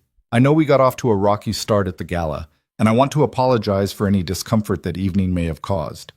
Sometimes our events don't go as smoothly as we'd like. I'm looking forward to working with you to honor David's legacy and expand the reach of his program. Let's schedule a coffee meeting soon to discuss strategy." Warmly, Caroline Elena read it 3 times, analyzing every word for hidden meaning. The apology felt hollow, the warmth felt performed, and the phrase, "our events," neatly absolved Caroline of any personal responsibility for the humiliation of Table 12. She forwarded it to Adrian with the message, "Is it just me, or is this the most passive-aggressive email ever written?" His response, "That's Caroline's specialty. She apologizes without actually admitting fault and makes it sound like you're both on the same team, when really she's just reasserting control. I'd respond with something brief and professional. Don't engage with the emotional subtext. Elena typed out a response. Thank you for reaching out. I look forward to our collaboration and to discussing the program expansion. I'm available for coffee next week if that works with your schedule. Short, professional, no emotional vulnerability. She hit send before she could second guess it. The board meeting invitation arrived 2 days later, January 15th, 10 o'clock. Westbridge Foundation Conference Room. Agenda attached. Elena opened the agenda and felt her stomach drop. 12 items, including quarterly financial review, program assessment, donor relations strategy, and an item labeled Brooks Program Expansion Discussion. They were calling it the Brooks Program now, not the David Brooks Summer Science Program that he'd named carefully to be specific and clear. Just the Brooks Program, stripped of context and history. Elena called Adrian during her lunch break at work. They renamed it. Renamed what? David's program. The agenda for the board meeting just says Brooks Program Expansion Discussion. They took his name out of it. That's a branding decision. They do that to make it sound more institutional, less personal. But it was personal. That was the whole point. David created it as a personal mission. I know. And now they're making it their mission. That's what happens when you work within institutions. They absorb things and reshape them to fit their structure. Elena closed her eyes and tried to breathe through the anger. I hate this. I know, but you knew this was part of the deal. They get to position the program how they want. You get to make sure the actual work stays true to David's vision. That's the trade. What if I can't live with the trade? Then you walk away. You have an exit clause for a reason. Elena spent the rest of the afternoon distracted, making mistakes on insurance forms and having to redo them. Her coworker Brenda finally asked if she was okay. Just stressed about some volunteer work I've committed to. The foundation thing? Elena had mentioned it briefly when explaining why she'd needed to take a half day the previous week. Yeah, it's more complicated than I expected. Brenda, who was in her 60s and had raised 4 kids while working full-time, gave her a knowing look. Volunteer work is always more complicated than they tell you. They sell you on making a difference and then bury you in bureaucracy. If it's not working for you, it's okay to say no. But kids are depending on this program. Kids are resilient. They'll survive if this particular program doesn't expand exactly the way some foundation wants it to. But you won't survive if you burn yourself out trying to be everything to everyone. Elena thought about that all the way home. Mia was at Mrs. Chen's house again. Elena had been picking up extra shifts to save money for the possibility that the foundation thing didn't work out, and she needed a financial cushion. When she collected Mia, her daughter was in the middle of a heated Uno game with Mrs. Chen's grandson. 5 more minutes, Mom? Please? I'm winning. 5 minutes, then homework. Elena waited in the kitchen with Mrs. Chen, who poured her tea without asking if she wanted it. You look tired, dear. It's been a long week. That foundation work you mentioned before, is it going well? Elena wrapped her hands around the warm mug. Honestly, I don't know. I thought I was doing something good, honoring my husband's memory, helping kids. But now it feels like I'm just playing a role in someone else's story. Mrs. Chen nodded slowly. My husband died 12 years ago. Heart attack. Everyone told me I should keep his garden going, that it's what he would have wanted. So I tried. Spent 2 years maintaining those roses and vegetables and dealing with aphids and blight, and I was miserable. Finally, my daughter said, Mom, Dad loved that garden, but you don't have to. It's okay to let it go. Best advice I ever got. But I signed a contract. Contracts can be broken. People change their minds. It's allowed. Elena didn't have a response to that. When Mia finished her game, she'd won, naturally. They drove home in comfortable silence. That night, Elena helped Mia with math homework and made grilled chicken for dinner and tried not to think about the board meeting in 3 weeks. But Saturday came, as it always did, and with it came the park and Adrian and Sophie. The weather had warmed slightly. The snow from the previous week mostly melted. The girls ran toward the playground immediately, and Elena and Adrian fell into step beside each other. You've been quiet this week, Adrian observed. Just thinking. About the contract? About everything. About whether I'm doing the right thing. About whether trying to honor David's memory is worth sacrificing my sanity. Adrian didn't respond immediately. They walked past the playground toward the river path, their usual route. "Can I tell you about my dad?" he said finally. Elena looked at him, surprised by the shift. "Of course. He was a union electrician, worked construction his whole life. Never made a lot of money, but was proud of his work. When I was in my 20s, right after I started my own company, he got sick, cancer. 6 months from diagnosis to death. I'm sorry. Before he died, he told me he was proud of me for building something. Said he'd always wanted to start his own business, but never had the courage. And I felt this huge pressure to make the company successful, to prove that his pride was justified. So I worked 80-hour weeks, took every job I could get, drove myself into the ground trying to build this empire that would justify his faith in me. Did it work? For a while. The company grew, I made money, everything looked successful from the outside. But I was miserable, and my marriage was falling apart because I was never home. And one day my ex-wife said something that stuck with me. She said, "You're not building this for your father. You're building it to avoid feeling the grief of losing him." Elena stopped walking. Was she right? Completely. I was so focused on honoring his memory that I forgot to actually live my life. It took the divorce and almost losing Sophie to make me realize that the best way to honor him wasn't to build an empire. It was to do work I was proud of and have relationships that mattered. The rest was just noise. They started walking again, slower now. Elena processed what he'd said, feeling it click into place with her own situation. "You're saying I'm doing the same thing. I'm saying it's possible. Only you know for sure. But from the outside, it looks like you're trying so hard to honor David that you've forgotten to check if this is actually what you want, or if it's just what you think you're supposed to want. I want his program to help kids. Okay, but do you want to be the public face of it? Do you want to spend the next 18 months attending galas and telling your story to strangers? Or do you want that program to exist and help kids without you having to perform for it?" Elena didn't have an answer. They reached the coffee cart and ordered hot chocolates for the girls and regular coffee for themselves. Sophie and Mia ran up, breathless and happy, and claimed their drinks before racing back to the playground. "You don't have to decide today," Adrian said, watching the girls go, "but you should decide before that board meeting, because once you walk into that room, you're committing, and it'll be harder to walk away." Elena sipped her coffee and stared at the river. "What would you do?" "I can't answer that. Everyone's situation is different, but I can tell you what questions I'd ask myself. Does this feed my soul or drain it? Am I doing this because I genuinely want to, or because I feel obligated? And most importantly, if David were here, what would he actually want for me? He'd want me to be happy. Then maybe that's your answer." They spent the rest of the morning at the park, then went back to Elena's house for lunch. While the girls made sandwiches with more creativity than practicality, Mia's involved peanut butter, pickles, and potato chips. Elena and Adrian sat at the kitchen table with their own more conventional sandwiches. "I need to tell you something," Elena said, setting down her sandwich half-eaten. Adrian looked up. "Okay. That first night at the gala, when everyone was mocking us, I felt invisible. Like I'd spent 2 years being invisible, and that night just confirmed it. No one saw me as a person, just as this sad widow who used to be married to someone important. I remember. And then you saw me. Not as a story or a tragedy, just as a person dealing with an impossible situation.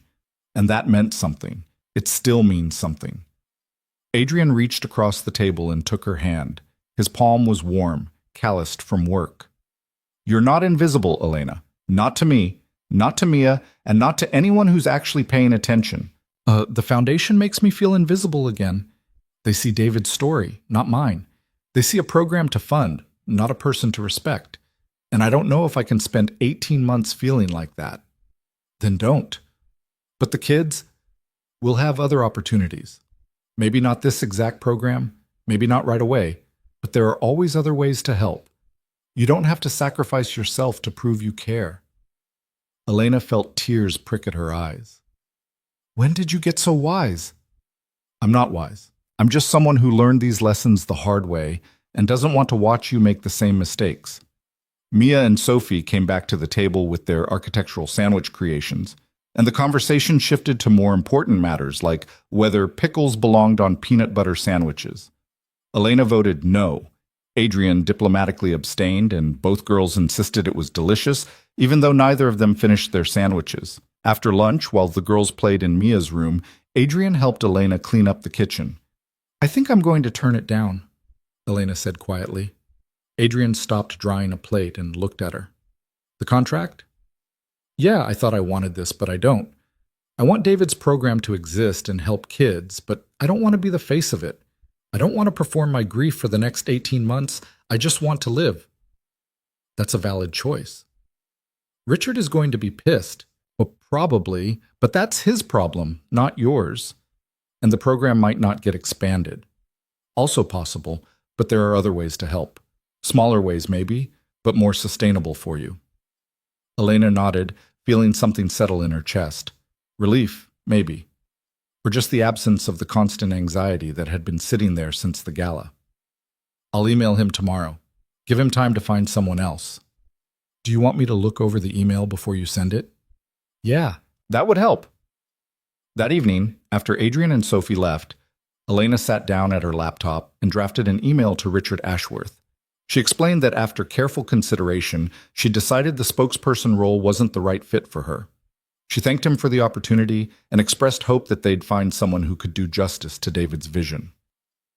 She offered to help with the transition and to consult on the program expansion without being the public face of it. She read it 5 times, then sent it to Adrian. His response came quickly. "This is clear and professional. You're giving them a path forward without burning bridges." "Send it." Elena hit send before she could change her mind. The response from Richard came the next morning, Sunday, which surprised her. She'd expected him to wait until Monday, to respond during business hours with professional distance. Instead, his email arrived at 7 in the morning. "Elena, I'm disappointed, but I understand. This work isn't for everyone. However, I need to be clear about the implications. Without a compelling spokesperson, the board is unlikely to approve the expansion funding. The Brooks program will continue at its current size, but the growth opportunity will be lost. I hope you're prepared to live with that decision. If you change your mind in the next 48 hours, the offer still stands. After that, we'll move forward with other priorities." Richard Elena read the email 3 times, feeling the weight of the ultimatum. 48 hours to change her mind or watch David's program stay small. 48 hours to decide if she could live with choosing her own well-being over helping more kids. She called Adrian even though it was Sunday morning and she knew she was probably waking him up. "Hey," he answered, voice rough with sleep. "Everything okay?" Richard responded. He says without me as spokesperson, they won't expand the program. I have 48 hours to change my mind. That's a manipulation tactic. He's trying to make you feel responsible for a decision that's actually his. But if the program doesn't expand because of me, it won't be because of you. It'll be because the foundation chose to tie funding to you being their puppet. Those are different things. Elena sat down on her porch steps, cold air biting through her sweatshirt. So what do I do? What do you want to do? I want to tell him to go to hell, but I also want David's program to help more kids. Those two things might not be compatible. I know. They talked for 20 minutes, Adrian walking her through the logic of Richard's ultimatum, helping her see the manipulation for what it was. By the time they hung up, Elena felt steadier. She didn't respond to Richard's email that day, or Monday. She went to work, picked up Mia from school, made dinner, helped with homework. Normal life continuing despite the decision hanging over her head. Tuesday evening, with an hour left before Richard's deadline, Elena sat down and typed a response. "Richard, thank you for clarifying the board's position. I understand that my decision impacts the expansion timeline, and I regret that. However, I need to prioritize my daughter's well-being and my own mental health. I'm not the right person to be your spokesperson, and trying to force myself into that role would be dishonest to everyone involved. I'm happy to consult on the program's curriculum and structure without being the public face. If that's not sufficient for your needs, I understand. I wish you and the Foundation success in your future endeavors. Sincerely, Elena." She sent it without asking Adrian to review it. This one needed to be fully hers. Richard's response came within minutes. "Your decision is noted. We'll be moving forward with other priorities. Good luck, Elena." And that was it.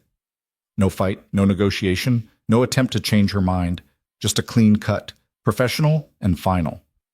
Elena stared at the email and waited to feel regret. Instead, she felt lighter. She texted Adrian. Did the thing. It's done. Proud of you. Want company? Actually, yeah, that would be nice. 20 minutes later, Adrian showed up at her door without Sophie. She's with her mom tonight. Figured you might want to talk without 8-year-olds listening. They sat on Elena's couch with tea that neither of them actually wanted, just needing something to do with their hands. I keep waiting to feel guilty, Elena said. Like I just screwed over a bunch of kids who could have benefited from an expanded program. But you don't feel guilty. No, I feel relieved. Is that wrong? It's human. You chose yourself and Mia over an institution that wanted to use you. That's not selfish. That's healthy boundaries. David would have... Elena stopped, realizing she didn't actually know what David would have done.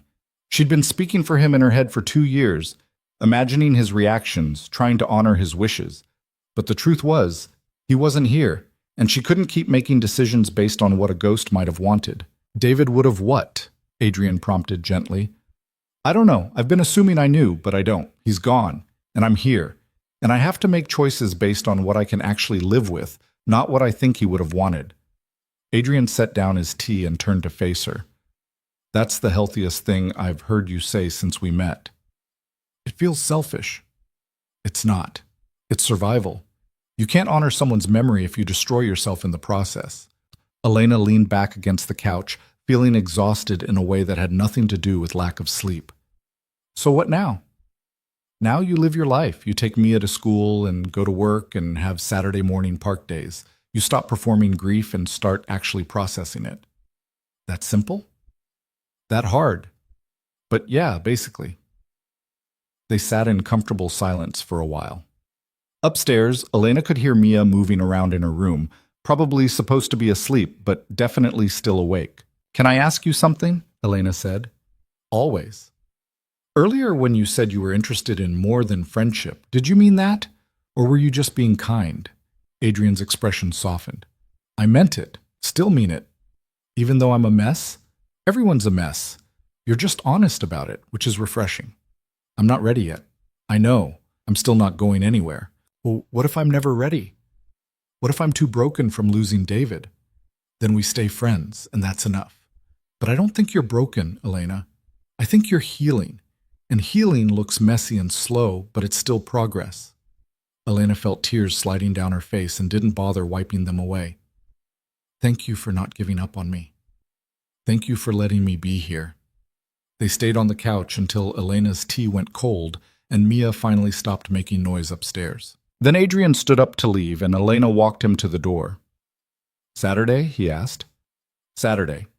After he left, Elena checked on Mia, actually asleep this time finally, and then stood in the doorway of her own bedroom.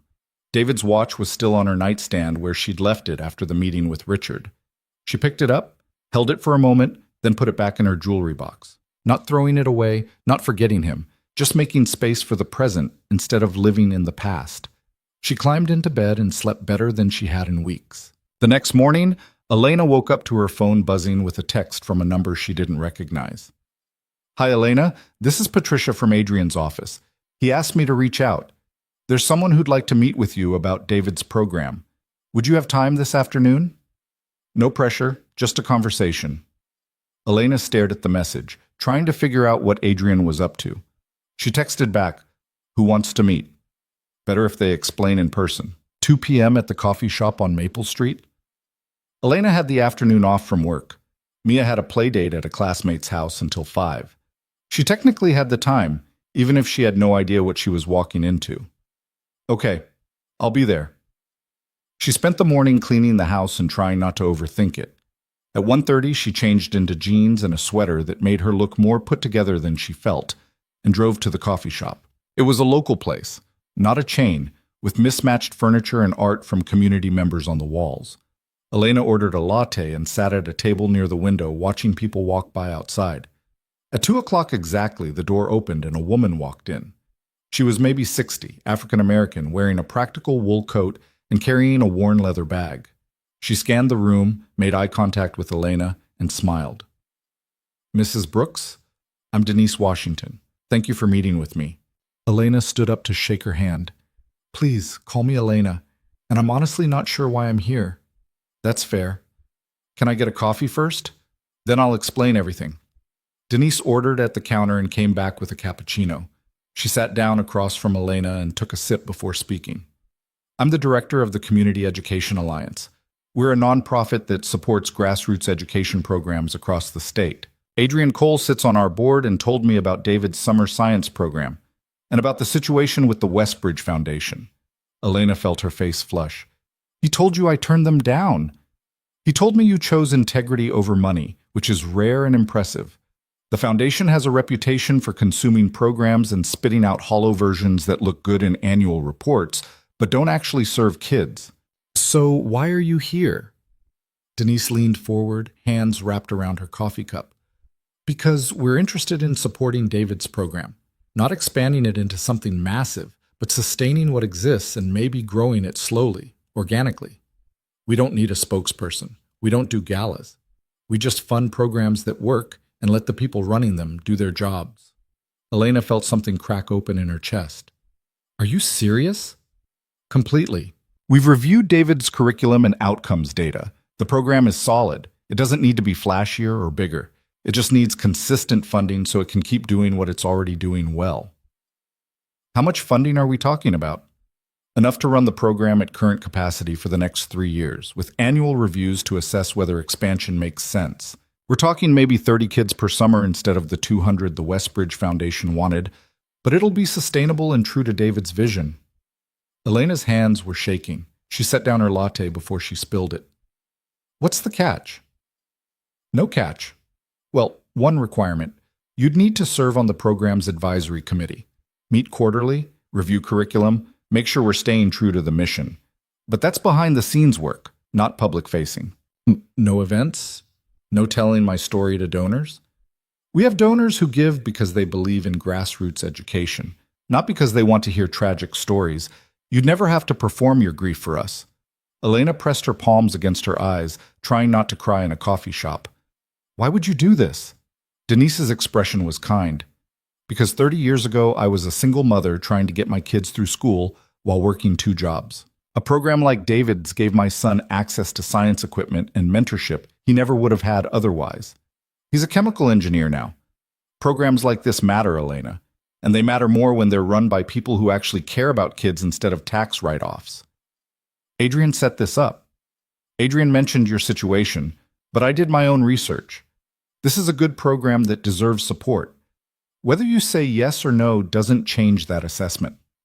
Elena wiped her eyes with a napkin. Can I think about it? Of course, take a week. Talk to the teachers who used to work with David. Talk to former students. Make sure this feels right. Here's my card. Call me when you've decided. Denise finished her cappuccino and stood up. One more thing.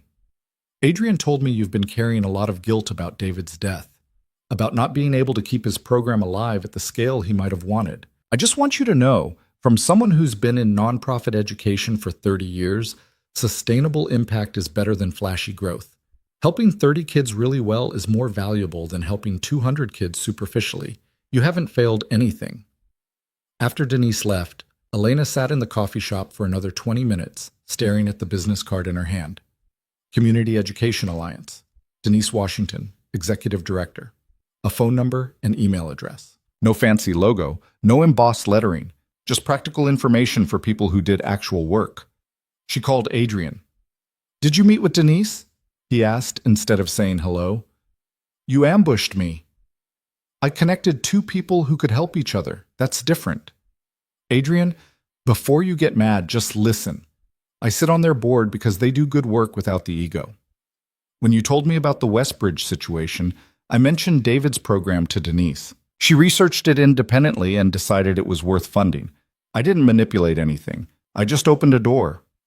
Elena closed her eyes. Thank you. You're welcome. Are you going to say yes?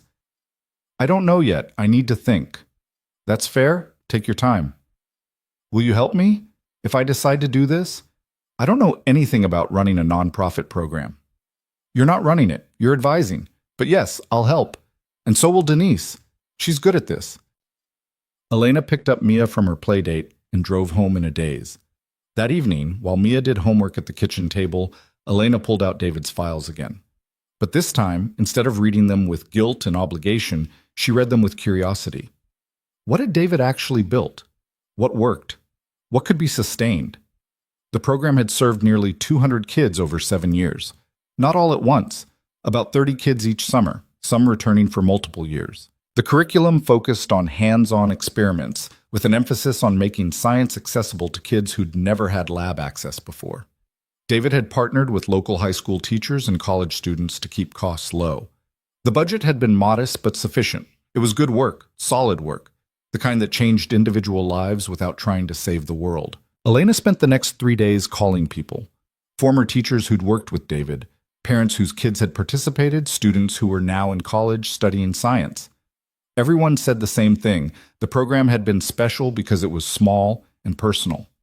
Kids weren't just participants, they were known. Teachers weren't just instructors, they were mentors. By Saturday, Elena had her answer. She met Adrian at the park as usual, but this time she was carrying a folder of notes. "I'm going to say yes to Denise," she told him while the girls played on the swings. "Yeah? Yeah, I talked to everyone involved with the program. They all said the same thing. It worked because it was intimate and focused. Expanding it to 200 kids would have destroyed what made it special." That's smart research. I also called a few former students.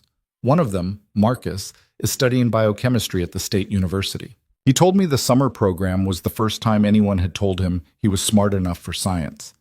He said David saw him, really saw him, in a way teachers at his underfunded school couldn't because they had too many students. If the program had been bigger, maybe David wouldn't have noticed Marcus, and Marcus wouldn't be studying biochemistry.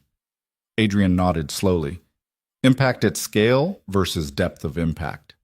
Exactly, and I'd rather honor David by keeping the depth. Then you have your answer. Elena called Denise that afternoon and said yes. They scheduled a meeting for the following week to go over logistics, budget, and timeline. Denise mentioned that they'd want to bring back some of the original teachers if they were available and work with the high school to coordinate space and equipment. "This is going to be good," Denise said. "I can feel it." 2 weeks later, Elena attended her first advisory committee meeting. It was held at the Community Education Alliance office, a modest space above a bookstore with secondhand furniture and whiteboards covered in program schedules. The committee consisted of Elena, 2 former teachers from David's program, a high school principal, and a college student who'd participated in the program 5 years ago and was now studying environmental science. They spent 2 hours discussing curriculum, enrollment process, budget allocation. Elena contributed ideas about what David had valued: accessibility, hands-on learning, mentorship relationships. No one treated her like a tragic figure or asked her to tell David's story. They just worked through problems like colleagues. Afterward, the college student, a young woman named Jasmine, pulled Elena aside. "I just want to say thank you. Mr. Brooks changed my life. He's the reason I went to college. And I'm glad you're keeping his program going." "You're the reason it's worth keeping going," Elena said. "You and kids like you." Jasmine smiled and left, and Elena felt something she hadn't felt in 2 years: pride that wasn't tangled up in grief. Over the next month, things settled into a new rhythm. Elena kept her part-time job at the medical office. She attended quarterly meetings for David's program but didn't make it her entire identity. She took Mia to school and helped with homework and went to the park every Saturday morning with Adrian and Sophie. And slowly, carefully, her relationship with Adrian began to shift. It started small. Adrian texting her in the middle of the day just to say something funny had happened. Elena calling him when she had a bad day at work and needed someone to listen. Their Saturday morning park visits extending into Saturday afternoon lunch, then Saturday evening dinner. The girls noticing and exchanging knowing looks that they thought were subtle but absolutely weren't. One Saturday in February, after the girls had gone to Mia's room to play, Adrian stayed in the kitchen with Elena while she cleaned up lunch dishes. "I need to tell you something," he said. Elena's stomach dropped. "Okay. I got a call from Caroline Ashworth yesterday." "What? Why?" Adrian leaned against the counter, arms crossed. "She wanted to know if I'd be interested in funding the Brooks program expansion since you'd turned down their spokesperson position." "She what?" Apparently, the board really did want to expand the program, but Richard couldn't sell it without a compelling story. So Caroline thought maybe if I funded it independently, they could still take credit for facilitating the connection. Elena felt anger rise in her chest. That's incredibly manipulative. That's Caroline. She can't stand losing control of a narrative. What did you tell her? I told her I was already supporting a grassroots version of the program through the Community Education Alliance, and that I wasn't interested in funding a Westbridge Foundation initiative. Then I told her that using grief as a fundraising tool was exploitative, and that she should be ashamed of herself for treating you the way she did at that gala. Elena stared at him. You said that? Word for word. She was not pleased. Adrian, she needed to hear it, and honestly, I've been wanting to say it for 3 years. She burned me, tried to burn my reputation, and I let it go because fighting with her felt pointless. But watching her try to manipulate you was the last straw. Elena set down the dish towel and walked over to him. They were standing close now, closer than friends usually stood. She could see the flecks of gray in his dark hair, the lines around his eyes that came from smiling, the calluses on his hands from actual work. Thank you, she said quietly, for standing up for me, for seeing what she was doing and calling it out. You shouldn't have to fight these battles alone. I'm not alone anymore. Adrian's expression softened. No, you're not. They stood there in her small kitchen, close enough that Elena could feel the warmth coming off him, and she realized something. She was ready. Not perfectly ready, not without fear or doubt, but ready enough to try. Adrian, she said. Yeah? Remember when you said you were interested in more than friendship? His eyes locked on hers. I remember. Is that still true? Very much. Then I think I'm ready to try, if you still want to. Adrian smiled, and it was the most genuine smile she'd seen on anyone's face in years. I still want to. I'm probably going to be a mess about it. I'm going to overthink and second guess and compare you to David, even though that's not fair. Elena, I know. And it's okay. And Mia already knows. She's been giving me meaningful looks for weeks. Elena laughed despite herself. She thinks she's so subtle. She's 8. Subtle isn't in her vocabulary. So what do we do now? Adrian reached out and took her hand, the same way he had that night at his office. Warm and steady. We take it slow. We figure it out as we go. We don't try to be perfect. I can do slow. Good, because I'm not going anywhere. From upstairs came the sound of Mia and Sophie shrieking with laughter about something, and Elena felt a wave of gratitude so strong it nearly knocked her over. 6 months ago, she'd been sitting in the back corner of a ballroom, humiliated and invisible. Now she was standing in her kitchen holding hands with someone who saw her, really saw her, while their daughters became friends upstairs and David's program continued to exist in a way that honored what he'd actually built instead of what a foundation wanted it to be. It wasn't perfect, but it was real, and real was enough. The weeks after that conversation brought small changes that felt significant. Adrian started staying for dinner more often. Sometimes they'd watch a movie after the girls went to bed, sitting on the couch with careful space between them at first, then gradually sitting closer. They held hands. They talked about their days. They learned each other's rhythms and habits. One evening in March, after Sophie had gone home and Mia was asleep, Adrian kissed Elena for the first time. It was gentle and tentative, like they were both remembering how this worked. When they pulled apart, Elena was crying. I'm sorry, she said, wiping her eyes. I'm not sad, You don't have to explain. I didn't think I'd feel this again. After David, I thought this part of my life was over. Adrian pulled her close, and she let herself lean into him. It's not over. It's just different. I'm going to keep loving David. That doesn't go away. I know, and I'm not asking you to stop. Love isn't finite, Elena.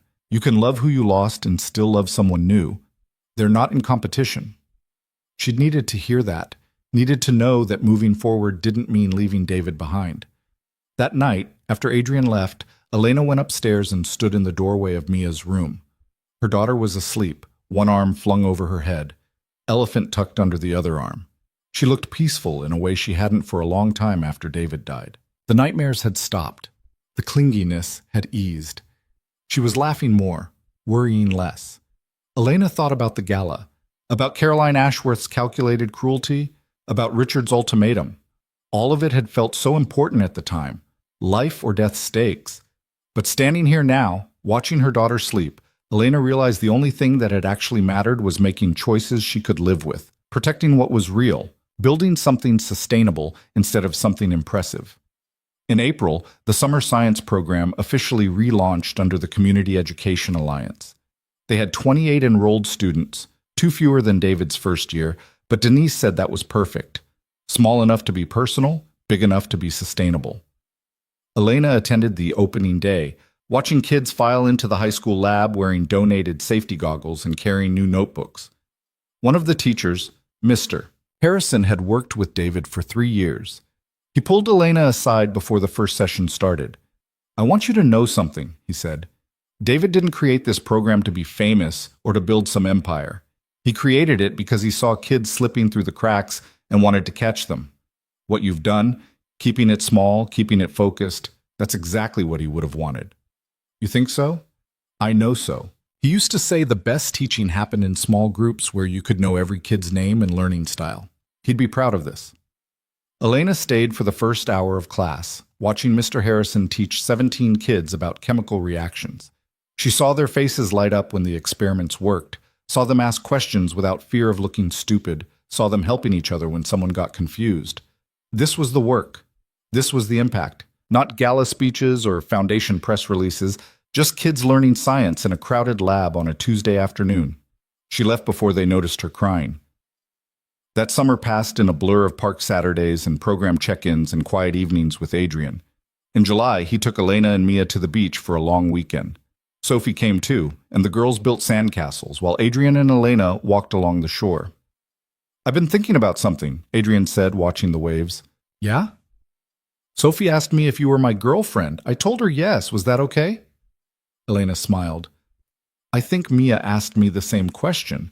I also said yes. So we're official in the eyes of 2 9-year-olds. Apparently. How do you feel about that?" Elena thought about it.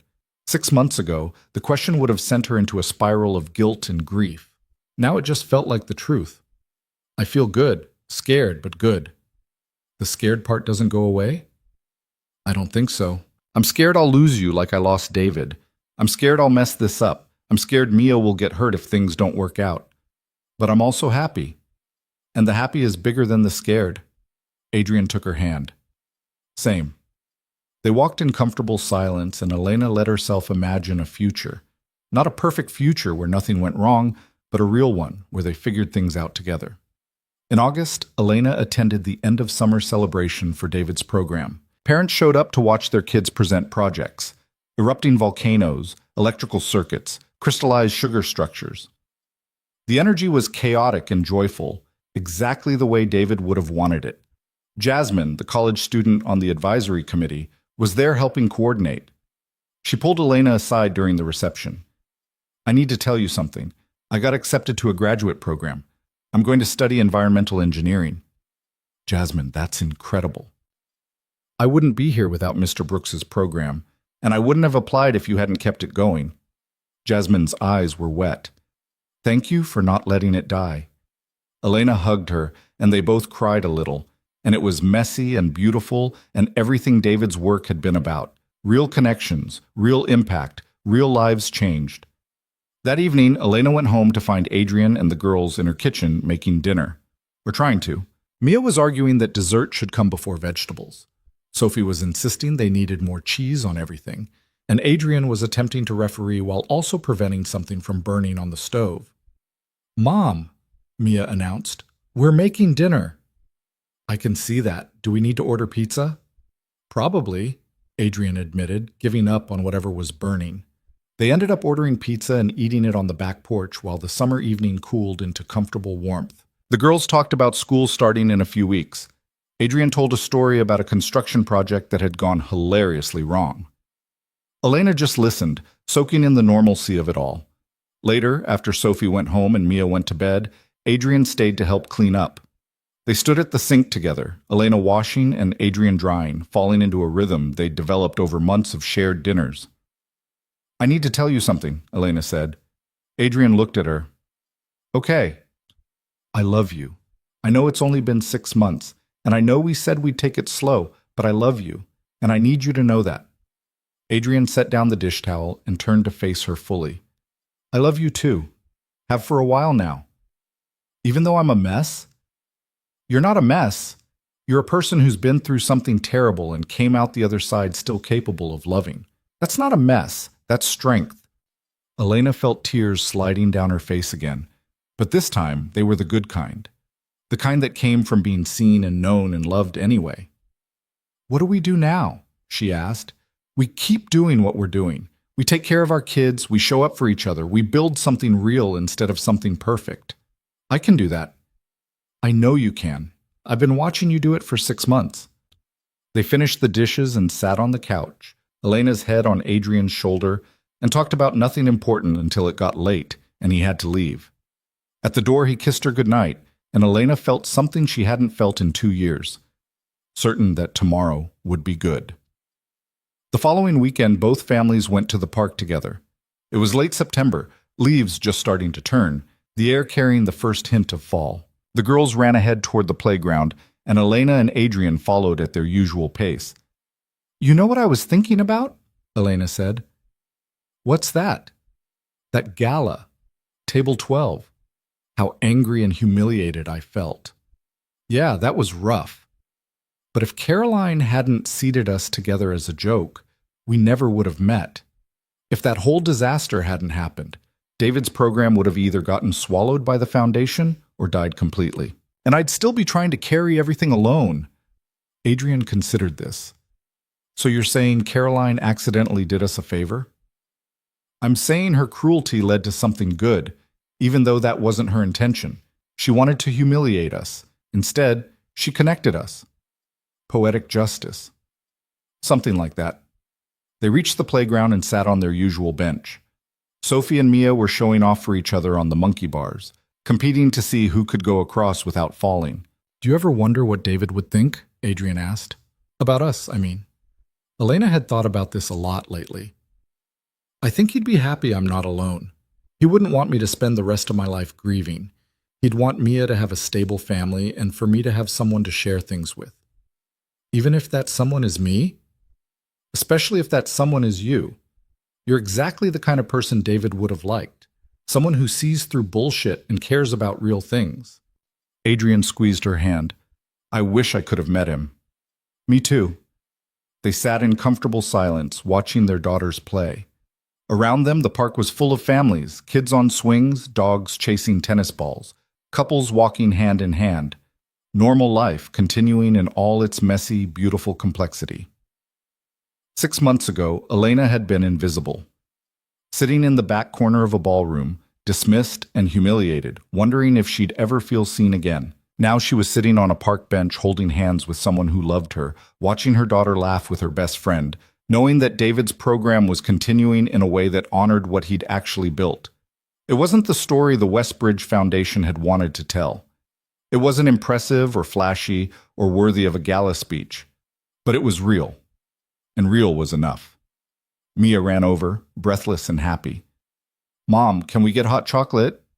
Sure, baby. Sophie's dad is paying. I didn't agree to that, Adrian called out, but he was smiling. They walked to the coffee cart together, 4 people who'd been brought together by cruelty and chose to build something kind instead. Elena ordered hot chocolate for the girls and regular coffee for herself and Adrian. When the vendor handed over the drinks, Mia's had a marshmallow snowman floating on top. It's like last time, Mia said, delighted. Some things stay good, Elena said, and meant it. They spent the rest of the morning at the park, then went back to Elena's house for lunch. While the girls made their elaborate sandwiches, Adrian and Elena sat at the kitchen table making much simpler ones. I've been thinking, Adrian said. About what comes next. For us, I mean. Elena's heart jumped. Like what? Nothing dramatic, just maybe we stop pretending this is casual. Maybe we tell people we're together. Maybe we start planning more than a week ahead. You want to go public? If you're ready, no pressure. Elena thought about it, thought about what it would mean to tell her coworkers, David's parents, her friends, to admit that she was moving forward, building something new, letting herself love again. "I'm ready," she said. "Are you?" "I've been ready." "Okay then, let's tell people." Mia and Sophie came back to the table with their sandwiches, and the conversation shifted to more important matters like whether pickles really did belong on peanut butter sandwiches. But under the table, Elena and Adrian's hands were linked, and that small connection felt like a promise of everything that came next. That evening, after Adrian and Sophie left, Elena called David's parents. She'd been dreading this conversation for months, worried about how they'd react to her dating again. But sitting in her kitchen with the dishes done and Mia asleep upstairs, she knew it was time. "Elena," David's mother answered. "How lovely to hear from you. How's Mia?" "She's good, growing like a weed, but I actually called to tell you something." "Oh?" Elena took a breath. "I've been seeing someone, a man named Adrian. We met at a foundation event, and we've been dating for about 6 months. I wanted you to know." There was a pause, then David's mother said, "That's wonderful, dear." "It is?" "Of course. David would want you to be happy. He'd want Mia to have a stable family. We've been hoping you'd find someone." Elena felt tears burning in her eyes. "I was so worried you'd be upset." "Upset? Elena, you're 34 years old. You have your whole life ahead of you. David's been gone for 2 years. We don't expect you to stay alone forever." They talked for another 20 minutes, and David's mother asked questions about Adrian and told Elena she'd like to meet him sometime. When they hung up, Elena sat at the kitchen table and cried, not from sadness, but from relief. Over the next few weeks, Elena told more people. Her coworkers at the medical office, who were universally excited for her.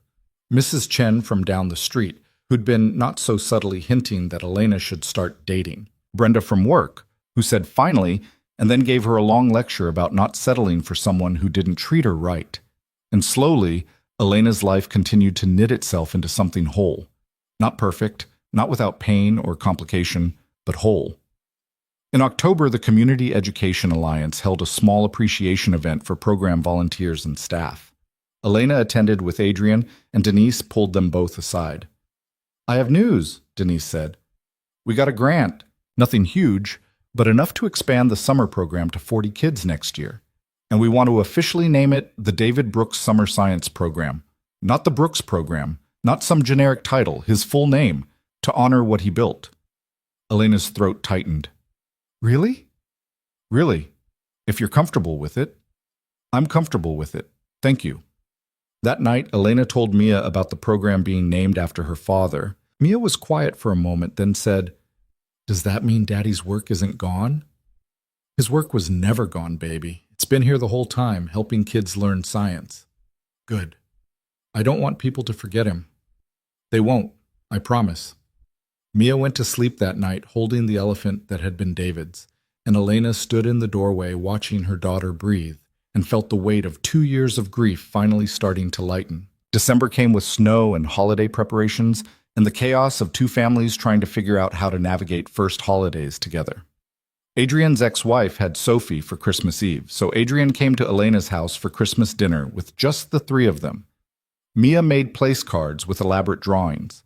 Elena cooked a ham that turned out slightly dry but edible. They exchanged small gifts and watched a movie and fell asleep on the couch together while Mia snored softly in her room. It was imperfect and beautiful and exactly right. On New Year's Eve, they went to a community event at the park. Bonfire, hot chocolate, countdown to midnight. Sophie and Mia ran around with other kids while Adrian and Elena stood by the fire, hands linked. "What are you hoping for this year?" Adrian asked.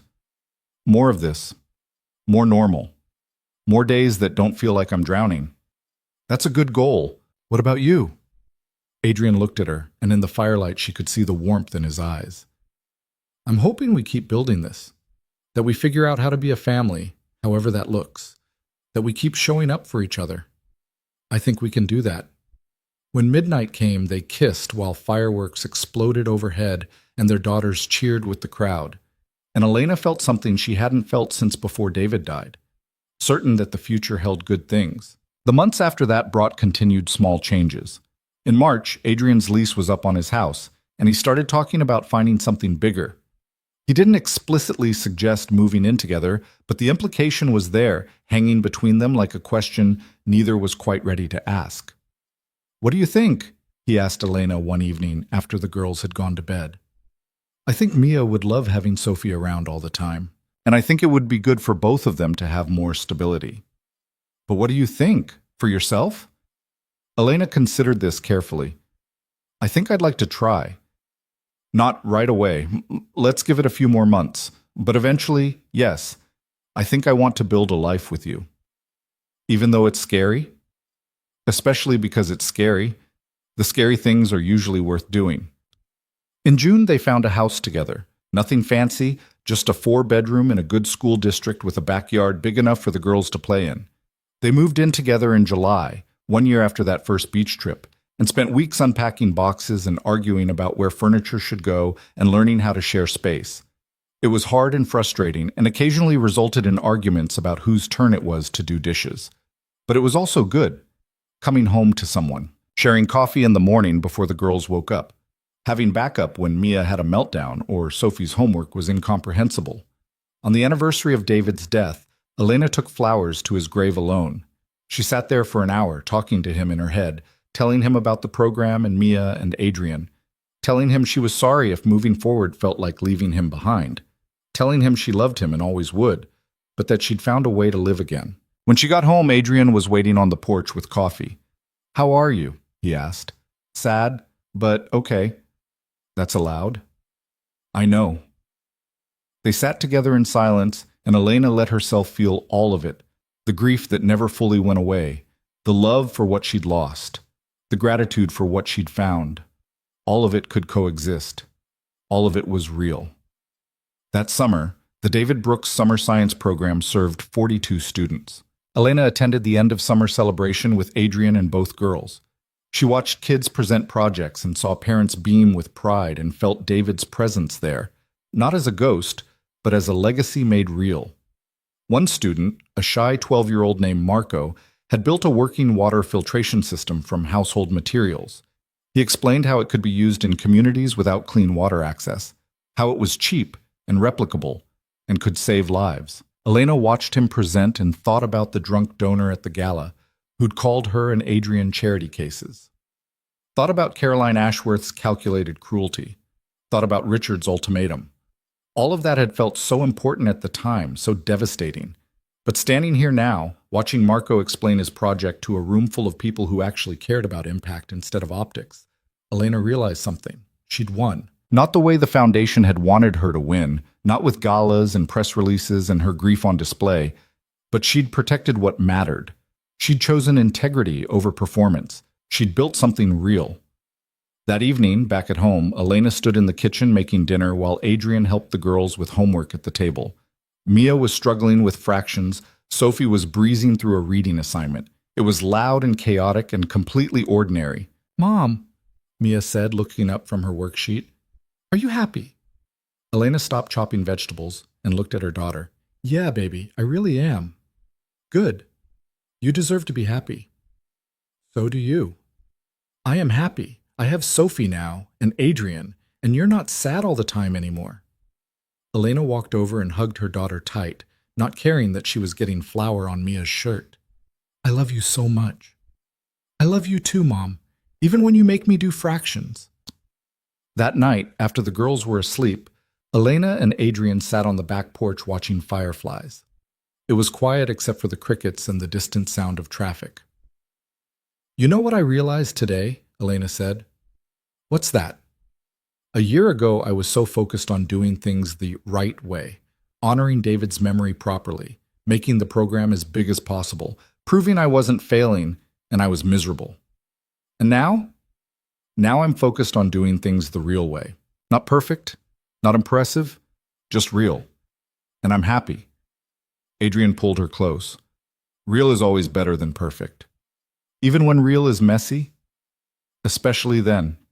They sat in comfortable silence, and Elena let herself feel the fullness of this moment. The house behind them with their sleeping daughters, the man beside her who saw her completely and loved her anyway.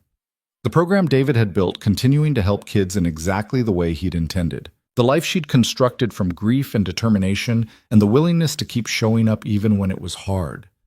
It wasn't the story anyone had expected. Not the foundation, not David's parents, not even Elena herself. But it was her story, and it was enough. Somewhere in the city, Caroline Ashworth was probably planning another gala, seating more people at table 12, using more stories for tax-deductible performances.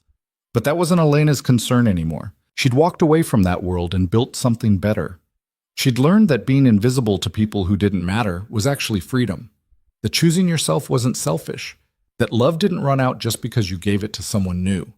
That impact measured in individual lives changed was more valuable than impact measured in dollars raised. And she'd learned that sometimes the cruelest moments led to the best outcomes, not because cruelty itself was good, but because surviving it taught you what actually mattered.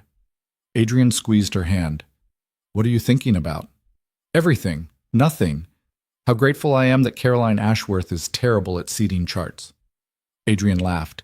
Best case of incompetence I've ever witnessed. Should we send her a thank you card? Let's not push it. Elena smiled and leaned into him, and they sat there as the summer evening cooled and the fireflies blinked and life continued in all its imperfect, messy, beautiful complexity. She'd gone to that gala expecting nothing and found everything, and that was worth more than all the foundation funding in the world.